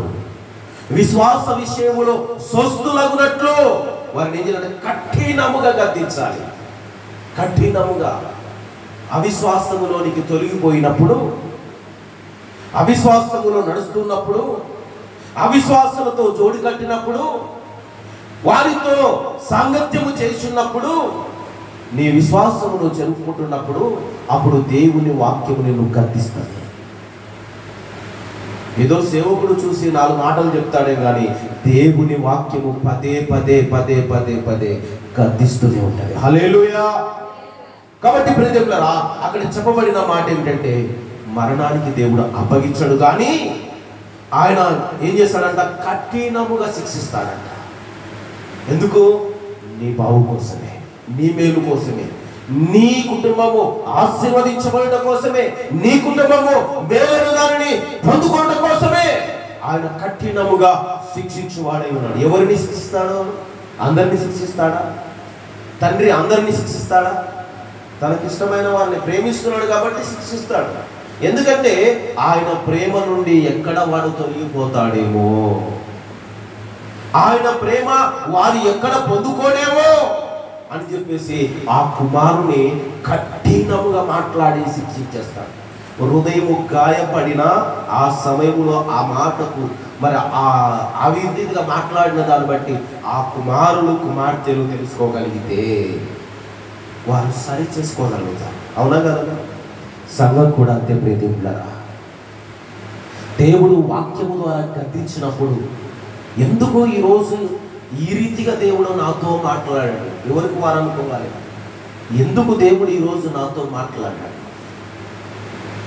ఒకవేళ నేను దేవునికి వ్యతిరేకత కలిగి నడుచుకున్నానా, వ్యతిరేకతగా నేను ఉన్నానా అని గ్రహింపులోనికి రావాలి. ఎప్పుడు అనుకుంటాను, ఎప్పుడు మాట్లాడుకుంటాను, ఎప్పుడు అని అనుకోకూడదు. ఎప్పుడు ఆయన శిక్షిస్తూనే ఉంటాడు, ఎప్పుడు గద్దిస్తూనే ఉంటాడు. విసుగకూడదు. విసుగు చెందితే ఏమవుతాయి? ఏమండి? విసుగు చెందుతాయి. కడుపు కాలింది, ఓ చోట అన్నం పెడుతున్నారు, బారున నిలబడింది లైన్, అప్పుడు ఏం చేయాలి? ఓపిక కావాలి. అవునా? ఇప్పుడు ఎక్కడ మనకు ఆధారకం లేదు తెచ్చుకోవడానికి, ఒక చోటున ఆహారం పెడుతున్నారు. అంతెందుకు కరోనా టైంలో ఎంత బారులు ఉన్నాయి లైన్లు, ఎంత బారులు ఉన్నాయండి. సుమారుగా ఇక్కడ నుండి అంతవరకు బారులు నిలబడిన రోజులు ఆ రోజు. అంటే ఎందుకోసము? ఆహారము సంపాదించుకోవడం. విసుక్కున్నావా? ఎందుకు విసుక్కోలేదు చెప్పు? విసుక్కొని పోతే అది దొరక, కడుపు కాదు. అవునా? దేవుని మాట కూడా విసుకోకూడదు. ఏదో నీ కోసం దేవుడు దాచి ఉంచాడు, ఎందుకో నిన్ను దేవుడు గద్దిస్తూ ఉన్నాడు. ఆ గద్దింపు వెనుక ఏదో దాగి ఉంది, అది ఇవ్వడానికి నన్ను ఇంతగా శిక్షిస్తూ ఉన్నాడు అని గ్రహింపులోకి రావాలి. ఎప్పుడైతే ఆ రీతిగా గ్రహించగలుగుతావో ఆయన దాచి ఉంచిన మేలు నీకు దక్కుతుంది. హల్లెలూయా! ఆయన దాచి ఉంచిన మేలు నీకు దక్కుతూ ఉంది. ప్రేమైన దేవులారా, శిక్షించుటకు ఆయన సమర్థుడు, నిన్ను విడిపించుటకు ఆయనే కారకుడు. నిన్ను ఎందుకు ఆయన శిక్షిస్తూ ఉన్నాడో దాని వెనక ఏదో మేలు నీ కోసము దాచి ఉంచాడు. అందుకే ఆ మేలును చూడక మన వాళ్ళు ఏం చేస్తారంటే, చాలా మంది అల్పమైన విశ్వాసములో ఉండి అనాలోచన చేసి దూరమైపోతూ ఉంటారు. ఎందుకు ఆ రీతిగా వారు కూడా ఉండడానికి కారణం ఏంటంటే, వారిలో విశ్వాసం అనేది స్థిరముగా నిలవడము లేదు. దేవుడు ఏమైనా చేయని అని ఏబులాంటి విశ్వాసం కలిగి ఉంటే రెండింతల ఆశీర్వాదాన్ని ఏబు వలె సంపాదించుకుంటారు. చూడండి ఒకసారి ఏబు గ్రంథము. ఏబు గారు అన్ని శ్రమలు అనుభవించిన, అన్ని బాధలు అనుభవించిన, చివరికి ఆయన స్నేహితులు కూడా ఒకసారి వచ్చి దూషించారు. ఆయన భార్య దూషించింది. ఆయన స్నేహితులంట ఆయనకు ప్రశంసమైన వస్త్రములు ధరించి బంగారు ఉంగరం పెట్టారంట. దేవుని నామానికి స్తోత్రం కలుగును గాక. చూడండి ప్రియదేవులారా, ఆయన రెండింతల ఆశీర్వాదం పొందిన చివరి అధ్యాయం చూడండి, 42వ అధ్యాయం. ఏబు గ్రంథం 42వ అధ్యాయం 12వ వచనం ఒకసారి చూడండి.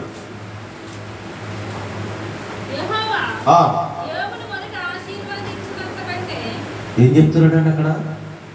యెహోవా యోబును మొదట ఆశీర్వదించిన దానికంటే మరీ అధికముగా ఆశీర్వదించను. ఫస్ట్ ఎంత ఉన్నాయి? ఫస్ట్ ఎన్ని ఉన్నాయి? 7,000. ఇప్పుడు ఎన్ని వచ్చాయి? 14,000. 6,000 ఒంటెలను, 1000 జతల ఎడ్లను 1000 ఆడుగాడిదలను కలిగెను. మరియు అతనికి 7 కుమారులను 3 కుమార్తెలను. చనిపోయిన వారు తర్వాత వారు చనిపోయారు. మరలా దేవుడు వారిని కుమార్తెలను మరలా ఎంతమంది ఇచ్చాడు? 7 పోయిన వారందరిని మరలా మొదట ఇచ్చాడు కదా, మరలా చనిపోయారు వాళ్ళు. చనిపోతే ఆయన మరలా ఇచ్చాడు 7 మంది కుమారులను 3 కుమార్తెలను 10 మందిని ఆయన సంపాదించుకోగలిగాడు. హల్లెలూయా! ఎంతటి ఆశీర్వాదం అది! రెండింతల ఆశీర్వాదాన్ని దేవుడు యోబునకు దయచేసి మొదట ఆశీర్వాదించిన దానికంటే ఒకవేళ ప్రేమ ఈ రోజు నీ స్థితి కొద్దిగా ఉండొచ్చు. ఈ రోజు నీ స్థితి కొద్దిగా ఉండొచ్చు. ఆ కొద్దిగా ఉన్న దాంట్లో దేవుని యందు స్థిరమైన విశ్వాసముల నిలువ. ఆ సమయంలో దేవుడు నిన్ను శిక్షించవచ్చు, నిన్ను బాధ పెట్టచ్చు, నిన్ను ఇబ్బందులు కలిగించవచ్చు. నిన్ను పరీక్షించుటకు నీవు మరి నీకు ఎంతైతే నువ్వు సహించగలుగుతావో ఆ శోధనే దేవుడు నిన్ను పెడతాడు. కారణం ఏంటో తెలుసా? నిన్ను స్థిరత్వములోనికి తీసుకురావాలని, నిన్ను స్థిరమైన మనసులో నిలపాలి అని ఆయన నిన్ను గద్దిస్తూ ఉన్నాడు, శిక్షిస్తూ ఉన్నాడు. విసుకవద్దు. యోబు గారు విసుక్కోలేదు. విసుకునింటే యోబు గ్రంథం ఈరోజు రాయబడేదే? యోబు గ్రంథమే లేకుండా పోయేది. ఆయన ఆ రోజున విసుకునింటే, కానీ ఆయన విసుక్కోలేదు. ఆయన దేవుని యందు మరి నిలిచిన వాడిగా కనబడుతూ ఉన్నాడు. హల్లెలూయా! అలాంటి వ్యక్తికి మొదట ఆశీర్వదించిన దానికంటే ఎక్కువగా అంటే రెండింతల ఆశీర్వాదాన్ని మరి యోబు గారు పొందుకోగలిగాడు. కాబట్టి ప్రియ దేవుని బిడ్డ, ఈరోజు నీ స్థితి కొంచెమే కావచ్చు. ఆ ఉన్న దాంట్లోనే దేవుని ఆరాధించు. ఒకవేళ ఆ ఉన్న దాంట్లో నీకు ఇబ్బంది కలుగుతూ ఉంది అంటే, ఉన్న దాంట్లో నీకు శ్రమలు వస్తున్నాయంటే, దేవుడు నన్ను ఎందుకో పరీక్షిస్తూ ఉన్నాడు, ఎందుకో నన్ను శ్రమ పెడుతూ ఉన్నాడని దేవుని మీద నీ భారవచ్చు. దేవుణ్ణి దూషించకు, దేవుని అవమానపరచకు. అందుకే యోబు గారిలో మరి ఏ కపటమైన మాట దేవుని దూషించలేదు అని రాయబడింది. ఆయనను మరి ఏ దూషింపు ఆయన నోట దేవుని నిమిత్తము రాలేదు అని రాయబడింది. ఆయన ఎక్కడ దేవుని దూషించినట్టుగా కనబడలేదు అని రాయబడింది. పిల్లరా, కారణం ఏంటో తెలుసా? అంతే ఆయన ఇచ్చాడు, ఆయననే తీసుకున్నాడు. ఆయన చెల్లించిన మాట ఒకటే, దేవునికి స్తుతి కలుగును గాక. హల్లెలూయా! నీకు శ్రమ వచ్చినప్పుడు, బాధ వచ్చినప్పుడు, నీ ఇబ్బందులు కలిగినప్పుడు నీవు దేవునికి స్తోత్రం చేయి. నువ్వు చేయవలసిన పని అదే, దేవునికి స్తోత్రం. ఎప్పుడైతే అలాగున నువ్వు చేయగలుగుతావో దేవుడు ఆ స్తోత్రములు వినినవాడై నీకు రెట్టింపు ఆశీర్వాదాన్ని దయచేస్తాడు. దేవునికి స్తోత్రము. హల్లెలూయా! ఎందుకంటే పిల్లరా, దేవుడు నమ్మదగిన వాడు అని రాయబడింది. అవునా కదా? దేవుడు నమ్మదగిన వాడా కదా? అమ్మా ఇట్టిగా నోటితో చెప్పండి, అందరూ చెప్పండి, గట్టిగా చెప్పండి, ఇంకా కాస్త గట్టిగా. దేవునికి స్తోత్రం. హల్లెలూయా! దేవుడు ఎలాంటి వారు? నమ్మదగిన వాడు. ఒక విషయాన్ని నేను చెప్తాను పిల్లరా, మనం మాట్లాడుతుంటే మన స్వరము విప్పబడుతుంది. అవునా కదా? మాట్లాడుతుంటే మన స్వరం విప్పబడుతుంది, మాట్లాడుకుంటే మూగబోతుంది. ఏ విషయంలోనైనా ఎప్పటికప్పుడు మాట్లాడుతూ ఉండాలి. మరీ ముఖ్యముగా దేవునితో ఎక్కువ మాట్లాడుతూ ఉండాలి. అవునా కదా? ఎప్పటికప్పుడు దేవునితో మాట్లాడుతూ ఉండాలి. ఇంకా దేవుడు నీతో మాట్లాడడానికి నిన్ను పురిగొల్పుతాడు.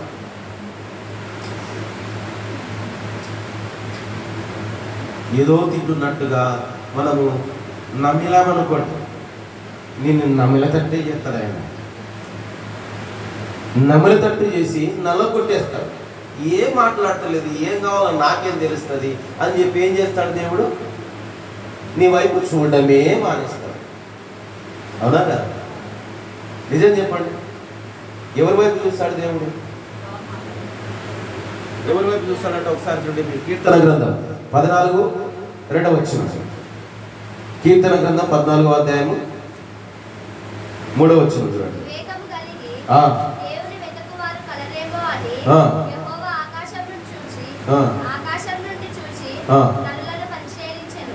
దేవునికి స్తోత్రం, హల్లెలూయా. ఎవరిని చూస్తాడంట దేవుడు? అమ్మా, నరులని. ఆ నరులలో ఉన్నది ఏంది? దేవుని వెతికే వివేకం. దేవుని వెతికే వివేకం కనపడాలంట దేవుడు. ఎవరికి? మనుషులలో. అందుకే ఆయన చూస్తూ ఉన్నాడు. అదే వివేకం కనపడలేదు అనుకో, ఏం చేస్తాడు?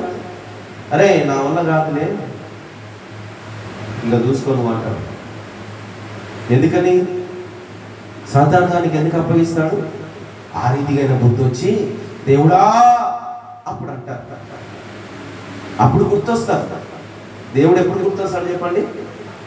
బాధ కలిగినప్పుడు గుర్తొస్తాడు, సంతోషం వచ్చినప్పుడు దేవుడు గుర్తున్నాడు. హల్లెలూయా. బాధ కలిగినప్పుడు దేవుడు వారికి ఎలాంటి విషయాల్లో గుర్తొస్తాడు? కొన్ని విషయాల్లో దేవుని దూషించేటప్పుడు గుర్తొస్తాడు, కొన్ని విషయాల్లో బాధ పంచుకుంటున్నప్పుడు దేవా అని జ్ఞాపకం చేసుకుంటాడు. ఈ రెండు విషయాలు ఆ మనుషులలో ఉంచుతాడు. ఆ మనుషులలో ఉంచి ఆ మనుషులలో చూడాలని ఆశపడుతూ ఉన్నాడు దేవుడు. ఏ విషయం మీద వారిని చూడాలనుకున్నట్టే వివేకము కలిగి ఉన్నారా లేదా అని దేవుడు చూస్తూ ఉన్నాడు. చూస్తూనే ఊరుకుంటాడా? చూస్తూనే ఊరుకుంటాడా? వెతుకుతాడు. ఎవరెవరు ఎలా ఉన్నారు అని వెతుకుతాడు. కానీ దేవుడేలే వెతికేది అని మనం వెతకకుండా ఊరుకుంటామా? ఏమండి, ఇప్పుడు బంగారం నువ్వు పోగొట్టుకున్నావు, నువ్వు ఎక్కడ పడేస్తున్నావు నీకు తెలుసు. నువ్వు బంగారం నువ్వు వెతకకుండగా నీ పక్కన వారికి వెతుకురా అని చెప్పేటది అర్థమవుతుంది నేను చెప్పేది. ఇప్పుడు బంగారం నువ్వు పోగొట్టుకుంది, ఎక్కడ పడేస్తున్నావో నీకు తెలుసు. ఆ నుంచో 10 అడుగులు ముందుకు వచ్చారే బంగారం పోయిందిరా ఎత్తుకురా అని అంటే ఎట్లుంటుంది? వాడు ఏం అడుగుతాడు? ఈ ఆడబడేసుకున్నావు, నాకేం తెలుసు, ఇడవెత్తుకుంటున్నావు అని అంటాడు వాడు. అవునా? అంటే ఇప్పుడు నీకు ఏం కావాలో నీకు తెలుసు. నీకు ఈ దేవుడు ఏమి ఇవ్వాలో దేవుడికి తెలుసు. మీ ఇద్దరి మధ్యలోనే ఉంది లింకు, ఇంకొకరికి లేదు. నీకేం కావాలో ఇంకొకరికి తెలియదు. అందుకే డైరెక్ట్ లింక్ ఎవరికి? దేవునికి, నీకు. అంతేగానా? ఇప్పుడు ఫోన్లో లింక్ ఎవరెవరికి ఉంటుంది? ఆ నెంబర్ కలిగిన వానికే ఇద్దరికి కనెక్షన్స్ ఉంటాయి, ఇంకో నెంబర్ కలిగిన వానికి ఉండదు. ఆ టైంలో ఇంకో నెంబర్ వచ్చిందంటే ఒక కనెక్షన్ వచ్చినట్టే కట్ అయిపోతుంది. ఎందుకని? ఇంకొకటి వేరే కనెక్షన్లో ఉన్నాడరా, కాసేపు ఉండు, బిజీ అని చెప్తాడు. అవునా? ఇప్పుడు దేవునితో నువ్వు బిజీ ఉన్నా కూడా అందరితో ఆయన కనెక్షన్ ఉంటుంది. సెల్ ఫోన్ లాగా ఆయన కనెక్షన్. సెల్ ఫోన్ ఒకరితోనే ఉంటుంది, కానీ దేవుని కనెక్షన్ అందరితో ఉంటుంది. అవునా కదా? నిజమా లేదా? సెల్ ఫోన్ ఒకరికే కనెక్షన్ ఉండేది. అది కలిసినప్పుడు మాత్రమే కనెక్షన్, కలవకపోతే కనెక్షన్ ఉండదు. కానీ దేవుడు ఎప్పుడు నీతో కనెక్షన్ పెట్టుకుంటాడు. నీవు ఆయనతో ఎప్పుడు కలిసి ఉండడానికి తీర్మానించు. బాధ వచ్చిందని, ఇబ్బందులు వచ్చాయని, కష్టాలు వచ్చాయని దేవుని సన్నిధిని మానకూడదు. దేవుని ప్రార్థించడం మానకూడదు. దేవుని స్తుతించడం మానకూడదు. ఆ సమయములోనే మరి ఎక్కువగా దేవుని స్తుతించాలి, మరి ఎక్కువగా దేవుని సమీపముగా ఉండాలి, మరి ఎక్కువగా దేవునికి ఇష్టలుగా ఉండాలి. హల్లెలూయా. ఇష్టమైన వారిని ఆయన ప్రేమించి గద్దించి శిక్షించి వాటి నుండి విడిపిస్తారు. దేవునికి మహిమ కలుగునుగాక. అందుకే పిల్లరా, ఆయన దేవుడు నమ్మదగిన వాడు, నువ్వు సహింపదగినంత శిక్ష వేస్తాడు, కానీ దాన్ని తప్పించుకునే మార్గము నీలో ఉంది. ఆయన శిక్ష వేసినప్పుడు దాన్ని తీసివేయడం, ఎప్పుడు తీసివేయాలని తెలుసు. ఎప్పుడు తీసివేస్తాడు? ఇప్పుడు జీవిత ఖైదీకి శిక్ష వేశారు, అవునా? జీవిత ఖైదీకి శిక్ష వేయడానికి వాళ్ళలో ఉన్న క్వాలిటీస్ని బట్టి వాళ్ళకి శిక్ష వేసేస్తారు. శిక్ష వేసినప్పుడు దాన్ని తప్పించుకునే మార్గం ఎవరిలో ఉంది? ఇప్పుడు జడ్జి గారి చేతిలో లేదు. దాన్ని తప్పించే మార్గము జడ్జి గారి చేతిలో లేదు. కానీ ఎవరి చేతిలో ఉంది? ఆ వ్యక్తి చేతిలో ఉంది. వారి ప్రవర్తన బట్టి వారికి ప్రతిఫలం ఇవ్వబడుతుంది. జీవిత ఖైదీ వేసిన వారికి కూడా క్షమాభిక్ష పెట్టి వారిని విడిపించేస్తారు. అవునా? జీవిత ఖైదీగా వేసిన వారికి కూడా క్షమాభిక్ష మన భారతదేశ ప్రథమ పురుషుడు అనగా ప్రెసిడెంట్, మన భారతదేశానికి ప్రెసిడెంట్ ఎవరైతే ఉంటారో ఆ ముఖ్యమైన వ్యక్తి ద్వారా క్షమాపణ. ఆ వ్యక్తికి, ఎవరికి? జీవిత ఖైదీ వేయబడిన వారికి ఆ క్షమాపణ దొరుకుతూ ఉంది. అంటే ఎలా దొరుకుతూ ఉంది? ఊరికే దొరుకుతుందా? ఊరికే దొరుకుతుందా? జైలు అధికారులు చూస్తాడు, ఆ జైల్లో ఉన్న సాటి ఖైదీలు చూస్తారు అతని ప్రవర్తన ఏంటో. మొదట ఉన్నది ఆ ప్రవర్తన కంటే ఇప్పుడు అతని ప్రవర్తన మెరుగై ఉన్నదని సాటి వానికి సహాయం చేయటంలో కానీ, వాని ఆదరించుటలో కానీ, ప్రేమించుటలో కానీ, అక్కడ జైల్లో కూడా కొన్ని నిబంధనలు ఉంటాయి. ఆ నిబంధనల ప్రకారంగా నడుచుకున్న విషయంలో కానీ మెరుగైన వానిగా కనబడితేనే వానికి ఆ జీవిత ఖైదీ నుంచి క్షమాభిక్ష దొరుకుతూ ఉంది.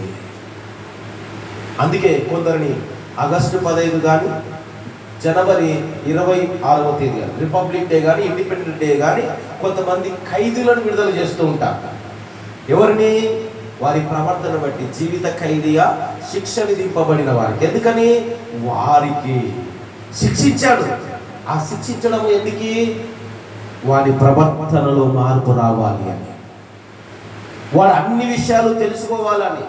నేను ఇలా చేసినందుకే కదా ఈరోజు ఈ శిక్ష నేను అనుభవిస్తూ ఉన్నాను అని ఎరిగిన వాడై మరి ఎన్నటికీ అలాంటి ఆలోచనలు, తలంపులు, చెడ్డ మార్గములలో గురించి మాట్లాడుకోకుండా ఉంటూ ఆ జైల్లో మరి చక్కటి ప్రవర్తన కలిగిన వాడై తను తాను బాగుగా పరుచుకున్న వాడై ఉండినప్పుడు వాడిని చూసి జైలరు సాక్ష్యమిస్తారు, పక్కవారు సాక్ష్యమిస్తారు, కుటుంబ సభ్యులు అతని క్షమాభిక్ష పత్రమును తీసుకొని వెళ్ళి మన భారతదేశ ప్రథమ పురుషుడైన ప్రెసిడెంట్ గారి దగ్గరికి వెళ్ళి, అయ్యా మా వాడు మారాడు, క్షమాభిక్ష పెట్టండి అయ్యా అని అతని బతికులాడుతారు. అతను అన్నిటినీ ఎంక్వైరీ చేస్తాడు. మరలా అతని గురించి ఎంక్వైరీ చేసిన తదుపరి అది ఆమోదం కరెక్ట్ అనిపిస్తే అప్పుడు ఆమోద ముద్ర వేయబడినప్పుడు పలానా టైమున పలానా రోజున విడుదల ఇస్తారు. అర్థమవుతుందా నేను చెప్పేది? ఈ స్టోరీ అంతా ఎందుకు చెప్తున్నాను అర్థమవుతుందా? పిల్లరా, ఈరోజు నీవు ఒకవేళ శిక్షింపబడుతుండొచ్చు, ఒకవేళ నువ్వు బాధపడుతుండొచ్చు, ఒకవేళ మరి నీవు ఆయన వేసిన శిక్షను నువ్వు తృణీకరిస్తే నువ్వు ఎన్నటికీ మార్పు చెందని, ఎన్నటికీ మంచి నడవడికలోనికి రాలేవు, ఎన్నటికీ మంచి మార్గములోనికి నువ్వు నడవలేవు, ఎన్నటికీ నువ్వు సత్యాన్ని గ్రహించలేవు. అందుకే నిన్ను విడిపించడానికి సమర్థుడు, ఈ లోకంలో ఉన్న మనుషుల కంటే అధికమైన శక్తి కలిగిన వాడు సర్వశక్తిమంతుడు. అందుకే దేవుడు గద్దించు మనుషుడు ధన్యుడు. ఆయన గద్దింపునకు లోబడే బిడ్డలుగా ఉండాలి. ఆయన వేసిన శిక్షను తృణీకరించని వారిగా ఉండాలి. ఆయన మరి గద్దింపును విసుక్కొనని వారిగా ఉండాలి. గద్దింపు వచ్చిన అయ్యా నా మేలు కోసమే, శిక్ష వేసిన నా మేలు కోసమే, ఇది ఒక ధన్యతగా నేను భావిస్తూ ఉన్నాను. నాలో అలాంటి ప్రవర్తన కలిగి నేను ఉంటున్నాను కనుకనే, నీవు నా మీద దృష్టి ఉంచావు కనుకనే, నేను నీ ఎదుట మంచి క్రమము కలిగిన వానిగా లేను కనుకనే నన్ను శిక్షించడానికి నీ దూతలకు ఆజ్ఞాపించావయ్యా. ఇక నుండి నేను ఎన్నటికి అలాంటి మార్గములోనికి వెళ్ళను, వారితో సాంగత్యము చేయను. దుష్ట సాంగత్యము మంచి నడవడికను చెరుపుతుందని నేను గ్రహించిన వాడిగా ఉంటాను, గ్రహించిన సంఘముగా ఉంటాను ప్రభువా అనేది ఒక తీర్మానంలోనికి వస్తే దేవుడు తప్పకుండా ఆ శిక్ష నుండి నిన్ను విడిపిస్తాడు. ఆయనే సమర్థుడు. నీవు ఉంటున్న దాన్ని బట్టి ఆయనే నిన్ను విడిపించడానికి మూల కారకుడు. అందుకే ప్రియ దేవుని సంగమా, జాగ్రత్తగా ఆ విషయాన్ని మనం జ్ఞాపకం చేసుకోవాలి. 1 కొరింథీయులకు రాసిన పత్రిక 11వ అధ్యాయము 32వ వచనం.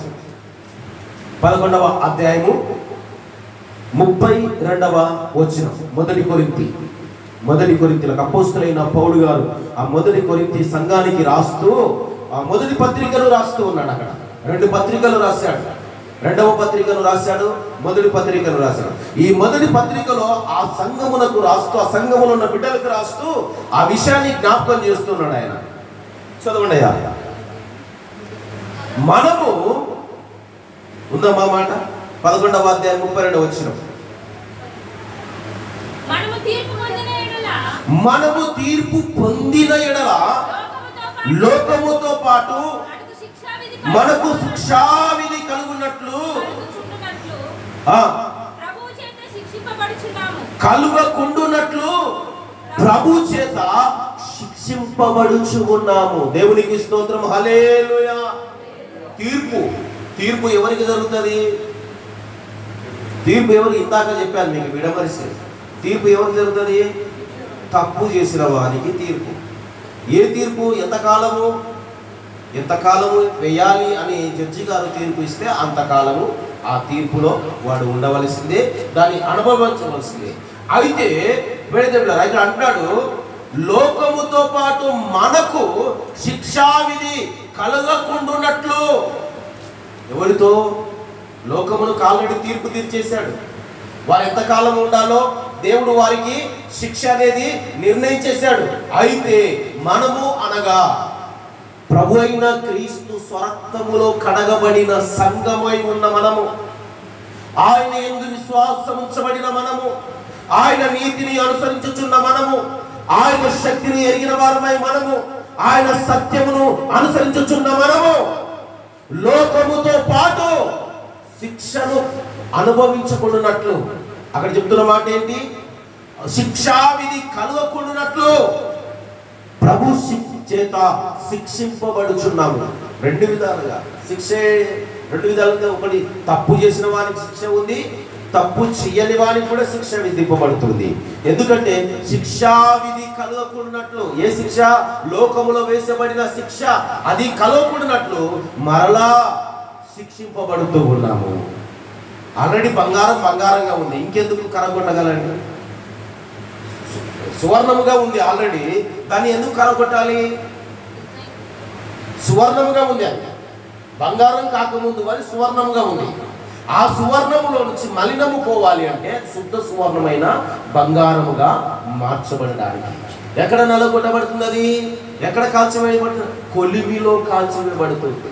అంటే సువర్ణమైన బంగారముగా ఉన్నప్పుడు దానికి ఇంకా మలినము ఉంటుందా? ఇంకా పరిశుద్ధతలోనికి రావడానికి, బంగారము శ్రేష్టమైన బంగారముగా మార్చబడడానికి అది కాల్చబడాలి. కాల్చబడితేనే అదేమంటుంది? ఏమవుతుందండి? శుద్ధ సువర్ణమైన బంగారముగా మార్చబడుతుంది. హల్లెలూయా. అందుకే ప్రియదేవులారా, ఇక్కడ లోకములో జరుగుతున్న శిక్ష ఎవరికి? లోకములో ఉన్న వారికి. కానీ శిక్షావిధి కలగకుండానట్లు ప్రభు చేత మనము ఏమైపోయినామంట? అక్కడ అపోస్తలుడైన పౌలు చెప్తున్నాడు, శిక్షింపబడుతూ ఉన్నాము. అర్థమవుతుందా? శిక్ష లేని వాడికి శిక్ష, ఇంకా శిక్ష లేని వారికి మరలేందుకురా శిక్ష అనుకుంటున్నా? లేదు. ఎందుకంటే మరలా దాని జోలికి పోకూడదు. ఇప్పుడు పిల్లవాడు ఉన్నాడు, పొయ్యి వెలిగించాము, పొయ్యి దగ్గరికి పోతూ ఉంటాడు. పొయ్యి దగ్గరికి పోతూ ఉన్నప్పుడు ఏం చేస్తాం? బాగా పోతున్న వాళ్ళ వెనక ముడ్డి పెట్టి దోక్కుంటూ పోతూ ఉంటాడు. పోతూ వాడు మళ్ళీ ఏం చేస్తాడంటే వెనక్కి తిరిగి ఇలా చూస్తాడు, నన్ను పిలుస్తారా, ఆపుతారా అని చెప్పేసి వాడు ఇటు తిరిగి చూస్తే అప్పటికి వాళ్ళ మమ్మీ చూడకుండా ఉంటుంది. వాడు పోతుంటే సడన్గా తిరిగి చూస్తే ఎక్కడికి వెళ్తున్నాడు? నిప్పు దగ్గరికి వెళ్తున్నాడు. నాన్న బాగా పోతున్నావు నాన్న, పో అని దొప్పుతుందా తల్లి? వెనక ముడ్డిని పెట్టి దొప్పుతుందా? ఆ ముడ్డి మీద 4 దప్పరిచ్చి ఎత్తి సంకలో వేసుకుంటాడు. మస్తు రోజు వాడు వెళ్తాడానికి ఆ పక్కన అది ఎంత దగదగ మెరువని ఏం చేస్తున్నాడు? దిక్కులు చూస్తాడు. వాడు ఏం చేస్తాడు? ఆ దగదగ మండే దాని నుంచి ఏం చేస్తాడు? కాస్త దూరం వస్తాడు. అర్థమవుతుందా? ఎందుకు అయినా వాళ్ళ మమ్మీ వచ్చి ఎందుకు పోయారు వాడికి అని 4 బాధలు మరలే ఆల్రెడీ వాడు పోతున్నాడని చెప్పి శిక్షించావు, పోలేదు కదా, మరలెందుకు కొట్టావు? మరెందుకు కొట్టావు? ఎందుకున్నవాడా? అది కారణవాడా? అర్థమవుతుందా? ఇప్పుడు చదవండి, మీకు అర్థమవుతుంది. మనము తీర్పు పొందిన ఎడల లోకముతో పాటు మనకు శిక్షావిధి కలగకూడనట్లు ప్రభు చేత శిక్షింపబడుతూ ఉన్నాము. హల్లెలూయా. అర్థమవుతుంది కదా? ఆల్రెడీ శిక్ష వారికి వేసేసారు, వారితో పాటు ఏకీభవించకూడదున్నట్లు ఏం చేయాలి? ఇప్పుడు మళ్ళా ఇంకా దాని జోలికి పోకూడదు, ఆ శిక్ష మనకు పడకూడదు అని చెప్పేసి అక్కడ నుండి ఏం చేయాలి? దూరం రావడానికి దేవుడు మరలా శిక్ష వేస్తూ ఉన్నాడు. అందుకే పిల్లరా జాగ్రత్తగా గమనించండి. శిక్ష వేయువాడు ఆయనే, దాని నుండి విడిపించువాడు కూడా ఆయనే. శిక్షావిధి కలగకూడనట్లు మనల్ని శిక్షించువాడు ఆయనే. అందుకే అన్ని విషయములలో మనము జాగ్రత్త కలిగిన వారే ఉండాలి.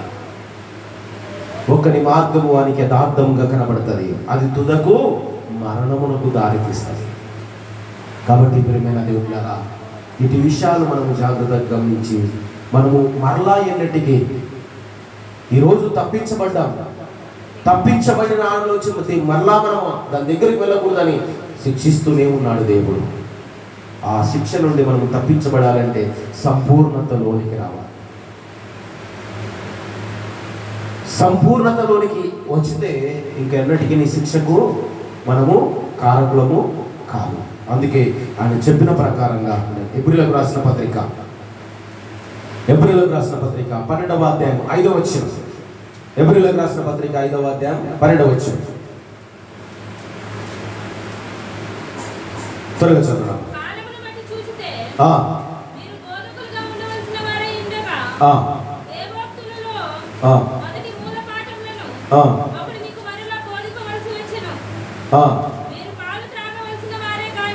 మీరు పాలు త్రాగవలసిన వారే గాని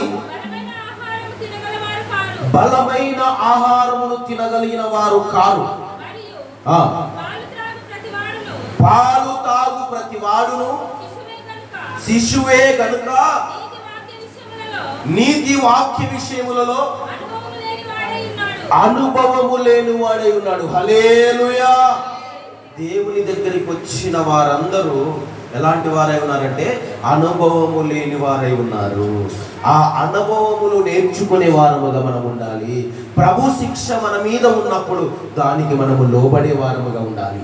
ప్రభు శిక్షను మనము మరి త్రోసివేయవాడిగా ఉన్నవాడు. పాలు తాగేవాడు ఎలా ఉంటాడంటే పాలు తాగేవాడు భయం కలిగిన వాడిగా ఉంటాడు. ఎందుకంటే నేను భయం లేకపోతే మా మమ్మీ నాకు పాలు ఇవ్వదేమో. అవునా?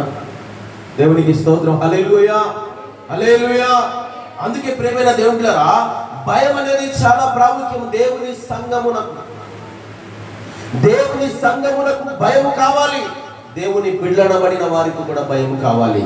ఆ భయము ప్రభు శిక్ష విధించబడుతూ ఉంది. ఎవరికి అంటే ఆల్రెడీ లోకమునకు తీర్పు తీసేశాడు. లోకముతో పాటు మనకు శిక్షావిధి కలగకూడనట్లు మనం ఎలా ఉండాలి? ప్రభు చేయు శిక్షను తృణీకరించకూడదు. ప్రభు చేసే శిక్ష అట్లా తృణీకరించని వారముగా మనం ఉండాలి అని దేవుని వాక్యం సెలవిస్తుంది. కాబట్టి ప్రియమైన దేవులారా, అందుకే తండ్రి తనకిష్టమైన కుమారుని శిక్షించిన రీతిగా దేవుడు నిన్ను ప్రేమించి గద్దించి శిక్షిస్తున్నాడు. అందుకే 11వ వచనం అంటాడు, సామెతలు 3వ అధ్యాయం 11వ వచనం అంటాడు, నా కుమారుడా యెహోవా శిక్షను తృణీకరింపవద్దు, ఆయన గద్దింపునకు విసుకవద్దు. ఎందుకంటే విడిపించేవాడు ఆయనే, శిక్ష వేయవాడు ఆయనే. కాబట్టి అటు శిక్ష పొందుకోవాలి.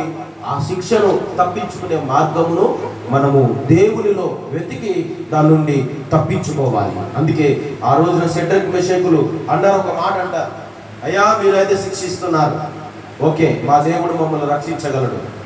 ఒకవేళ ఆయన రక్షించకపోయినా నీవు చెయ్యమన్న పని మేము చెయ్యం. ఏ పని చేయమన్నాడు? నెబుకద్నెజరు ఒక పెద్ద విగ్రహాన్ని పెట్టించి ఆ బబులోను దేశంలో ఉన్న ప్రజలందరూ ఆ విగ్రహం ఎదుట సాగిలపడాలి. ఆ విగ్రహానికి నమస్కరించాలి అని చెబితే అందరూ సాగిలపడ్డారు, నమస్కరిస్తున్నారు, మొక్కుతూ ఉన్నారు. కానీ షడ్రక్ మెషక్ అబేద్నెగోలు మాత్రము వారు ఆయన నెబుకద్నెజర్ పెట్టిన ఆ విగ్రహానికి మాత్రం మొక్కలేదు. మొక్కకపోవడానికి మరి కారణం ఏంటంటే జీవము కలిగిన దేవుని వారు నమ్ముకున్నారు. హల్లెలూయా! జీవము కలిగిన దేవుడు నమ్ముకున్నారు. ఆయన మిమ్మల్ని మరి అగ్నిగుండములా వేసేస్తాడు, అయినా పర్లేదు, మా దేవుడు ఉన్నాడు, మాకు రక్షించడానికి ఆయనే సమర్థుడు. ఒకవేళ ఆయన రక్షించకపోయినా పర్లేదు, నీవు పెట్టిన ఆ ప్రతిమకు మాత్రం మేము మొక్కం. చూడండి ఎంత తెగింపు కనబడుతుంది వారిలో. ఈరోజు సంఘాల్లో అలాంటి తెగింపు ఉందా? ఈరోజు దేవుని బిడ్డలను పడిన వారికి అలాంటి తెగింపు ఉందా? నెబుకద్నెజర్ పెట్టిన ఆ ప్రతిమకు మొక్కలేదు వారు. కారణం ఏంటి? మేము జీవము కలిగిన దేవుని నమ్మి ఉన్నాము. ఈరోజు అలాంటి వారు కనబడడం లేదు పిల్లరా. ఎందుకంటే మన వాళ్ళే దాన్ని ఎక్కువగా ప్రోత్సహించే వారిగా ఉన్నారు. 2 పడవల మీద కాలు పెడుతూ నడుస్తూ ఉన్నారు దేవుని పిల్లలు. అవతల వారేమో కానీ పిల్లరా, వారి భక్తి ఎలా ఉందో మనకైతే తెలియదు, కానీ దేవుని పిల్లల భక్తి ఎలా ఉందంటే 2 వైపుల పరుగులు తీస్తూ ఉంటుంది. ఆదివారం వస్తే మందిరములో, ఆదివారం తప్పిందంటే మిగతా 6 రోజులు లోకములు. 2 విధాలుగా మనుషులు, దేవుని పిల్లలు సంఘమున విడిన మరి పరుగులు తీస్తూ ఉన్నారు. అందుకే ప్రతిమల దేవుని శిక్ష పడుతుంది. గమనించండి, దేవుని శిక్ష వారి మీద పడుతుంది కనుక ఆ శిక్షను ఏం చేయాలి? తృణీకరించుకోవాలి. నిన్ను సరి చేయడానికి, నిన్ను బాగు చేయడానికి, నిన్ను ఆయన మార్గములో నిలబడానికి, నిన్ను ఆయన సత్యమును అనుసరింపచేయడానికి, ఆయన సర్వసత్యములో స్థిరమై ఉండాలని దేవుడు నిన్ను శిక్షిస్తూ ఉన్నాడు. ఒకవేళ నీవు గ్రహిస్తే ఆయన వైపు స్థిరమైన మనసును నిలిపి ఇంకా మరి ఉన్నటికి ఆ లోకం వైపు చూడక ప్రభు వైపు చూడు. దేవుడు నిన్ను పరిపూర్ణం చేయడానికి మరొక మారు కూడా శిక్షిస్తాడు. ఆ శిక్షకు నువ్వు విసుకోవద్దు. ఆయన గద్దింపులకు మరలు అప్పుడే దేవుడు మరి నీకోసం సిద్ధపరిచిన మేలు సంపూర్ణముగా దేవుడు నీకు దయచేస్తాడు. అటు దీవెన ఆశీర్వాదము మరి దేవుడు నీకును నీ కుటుంబాలకు దయచేసి ఈ వాక్యమును ప్రతి హృదయములో మరి ముద్రించి ఫలింపచేయునుగాక.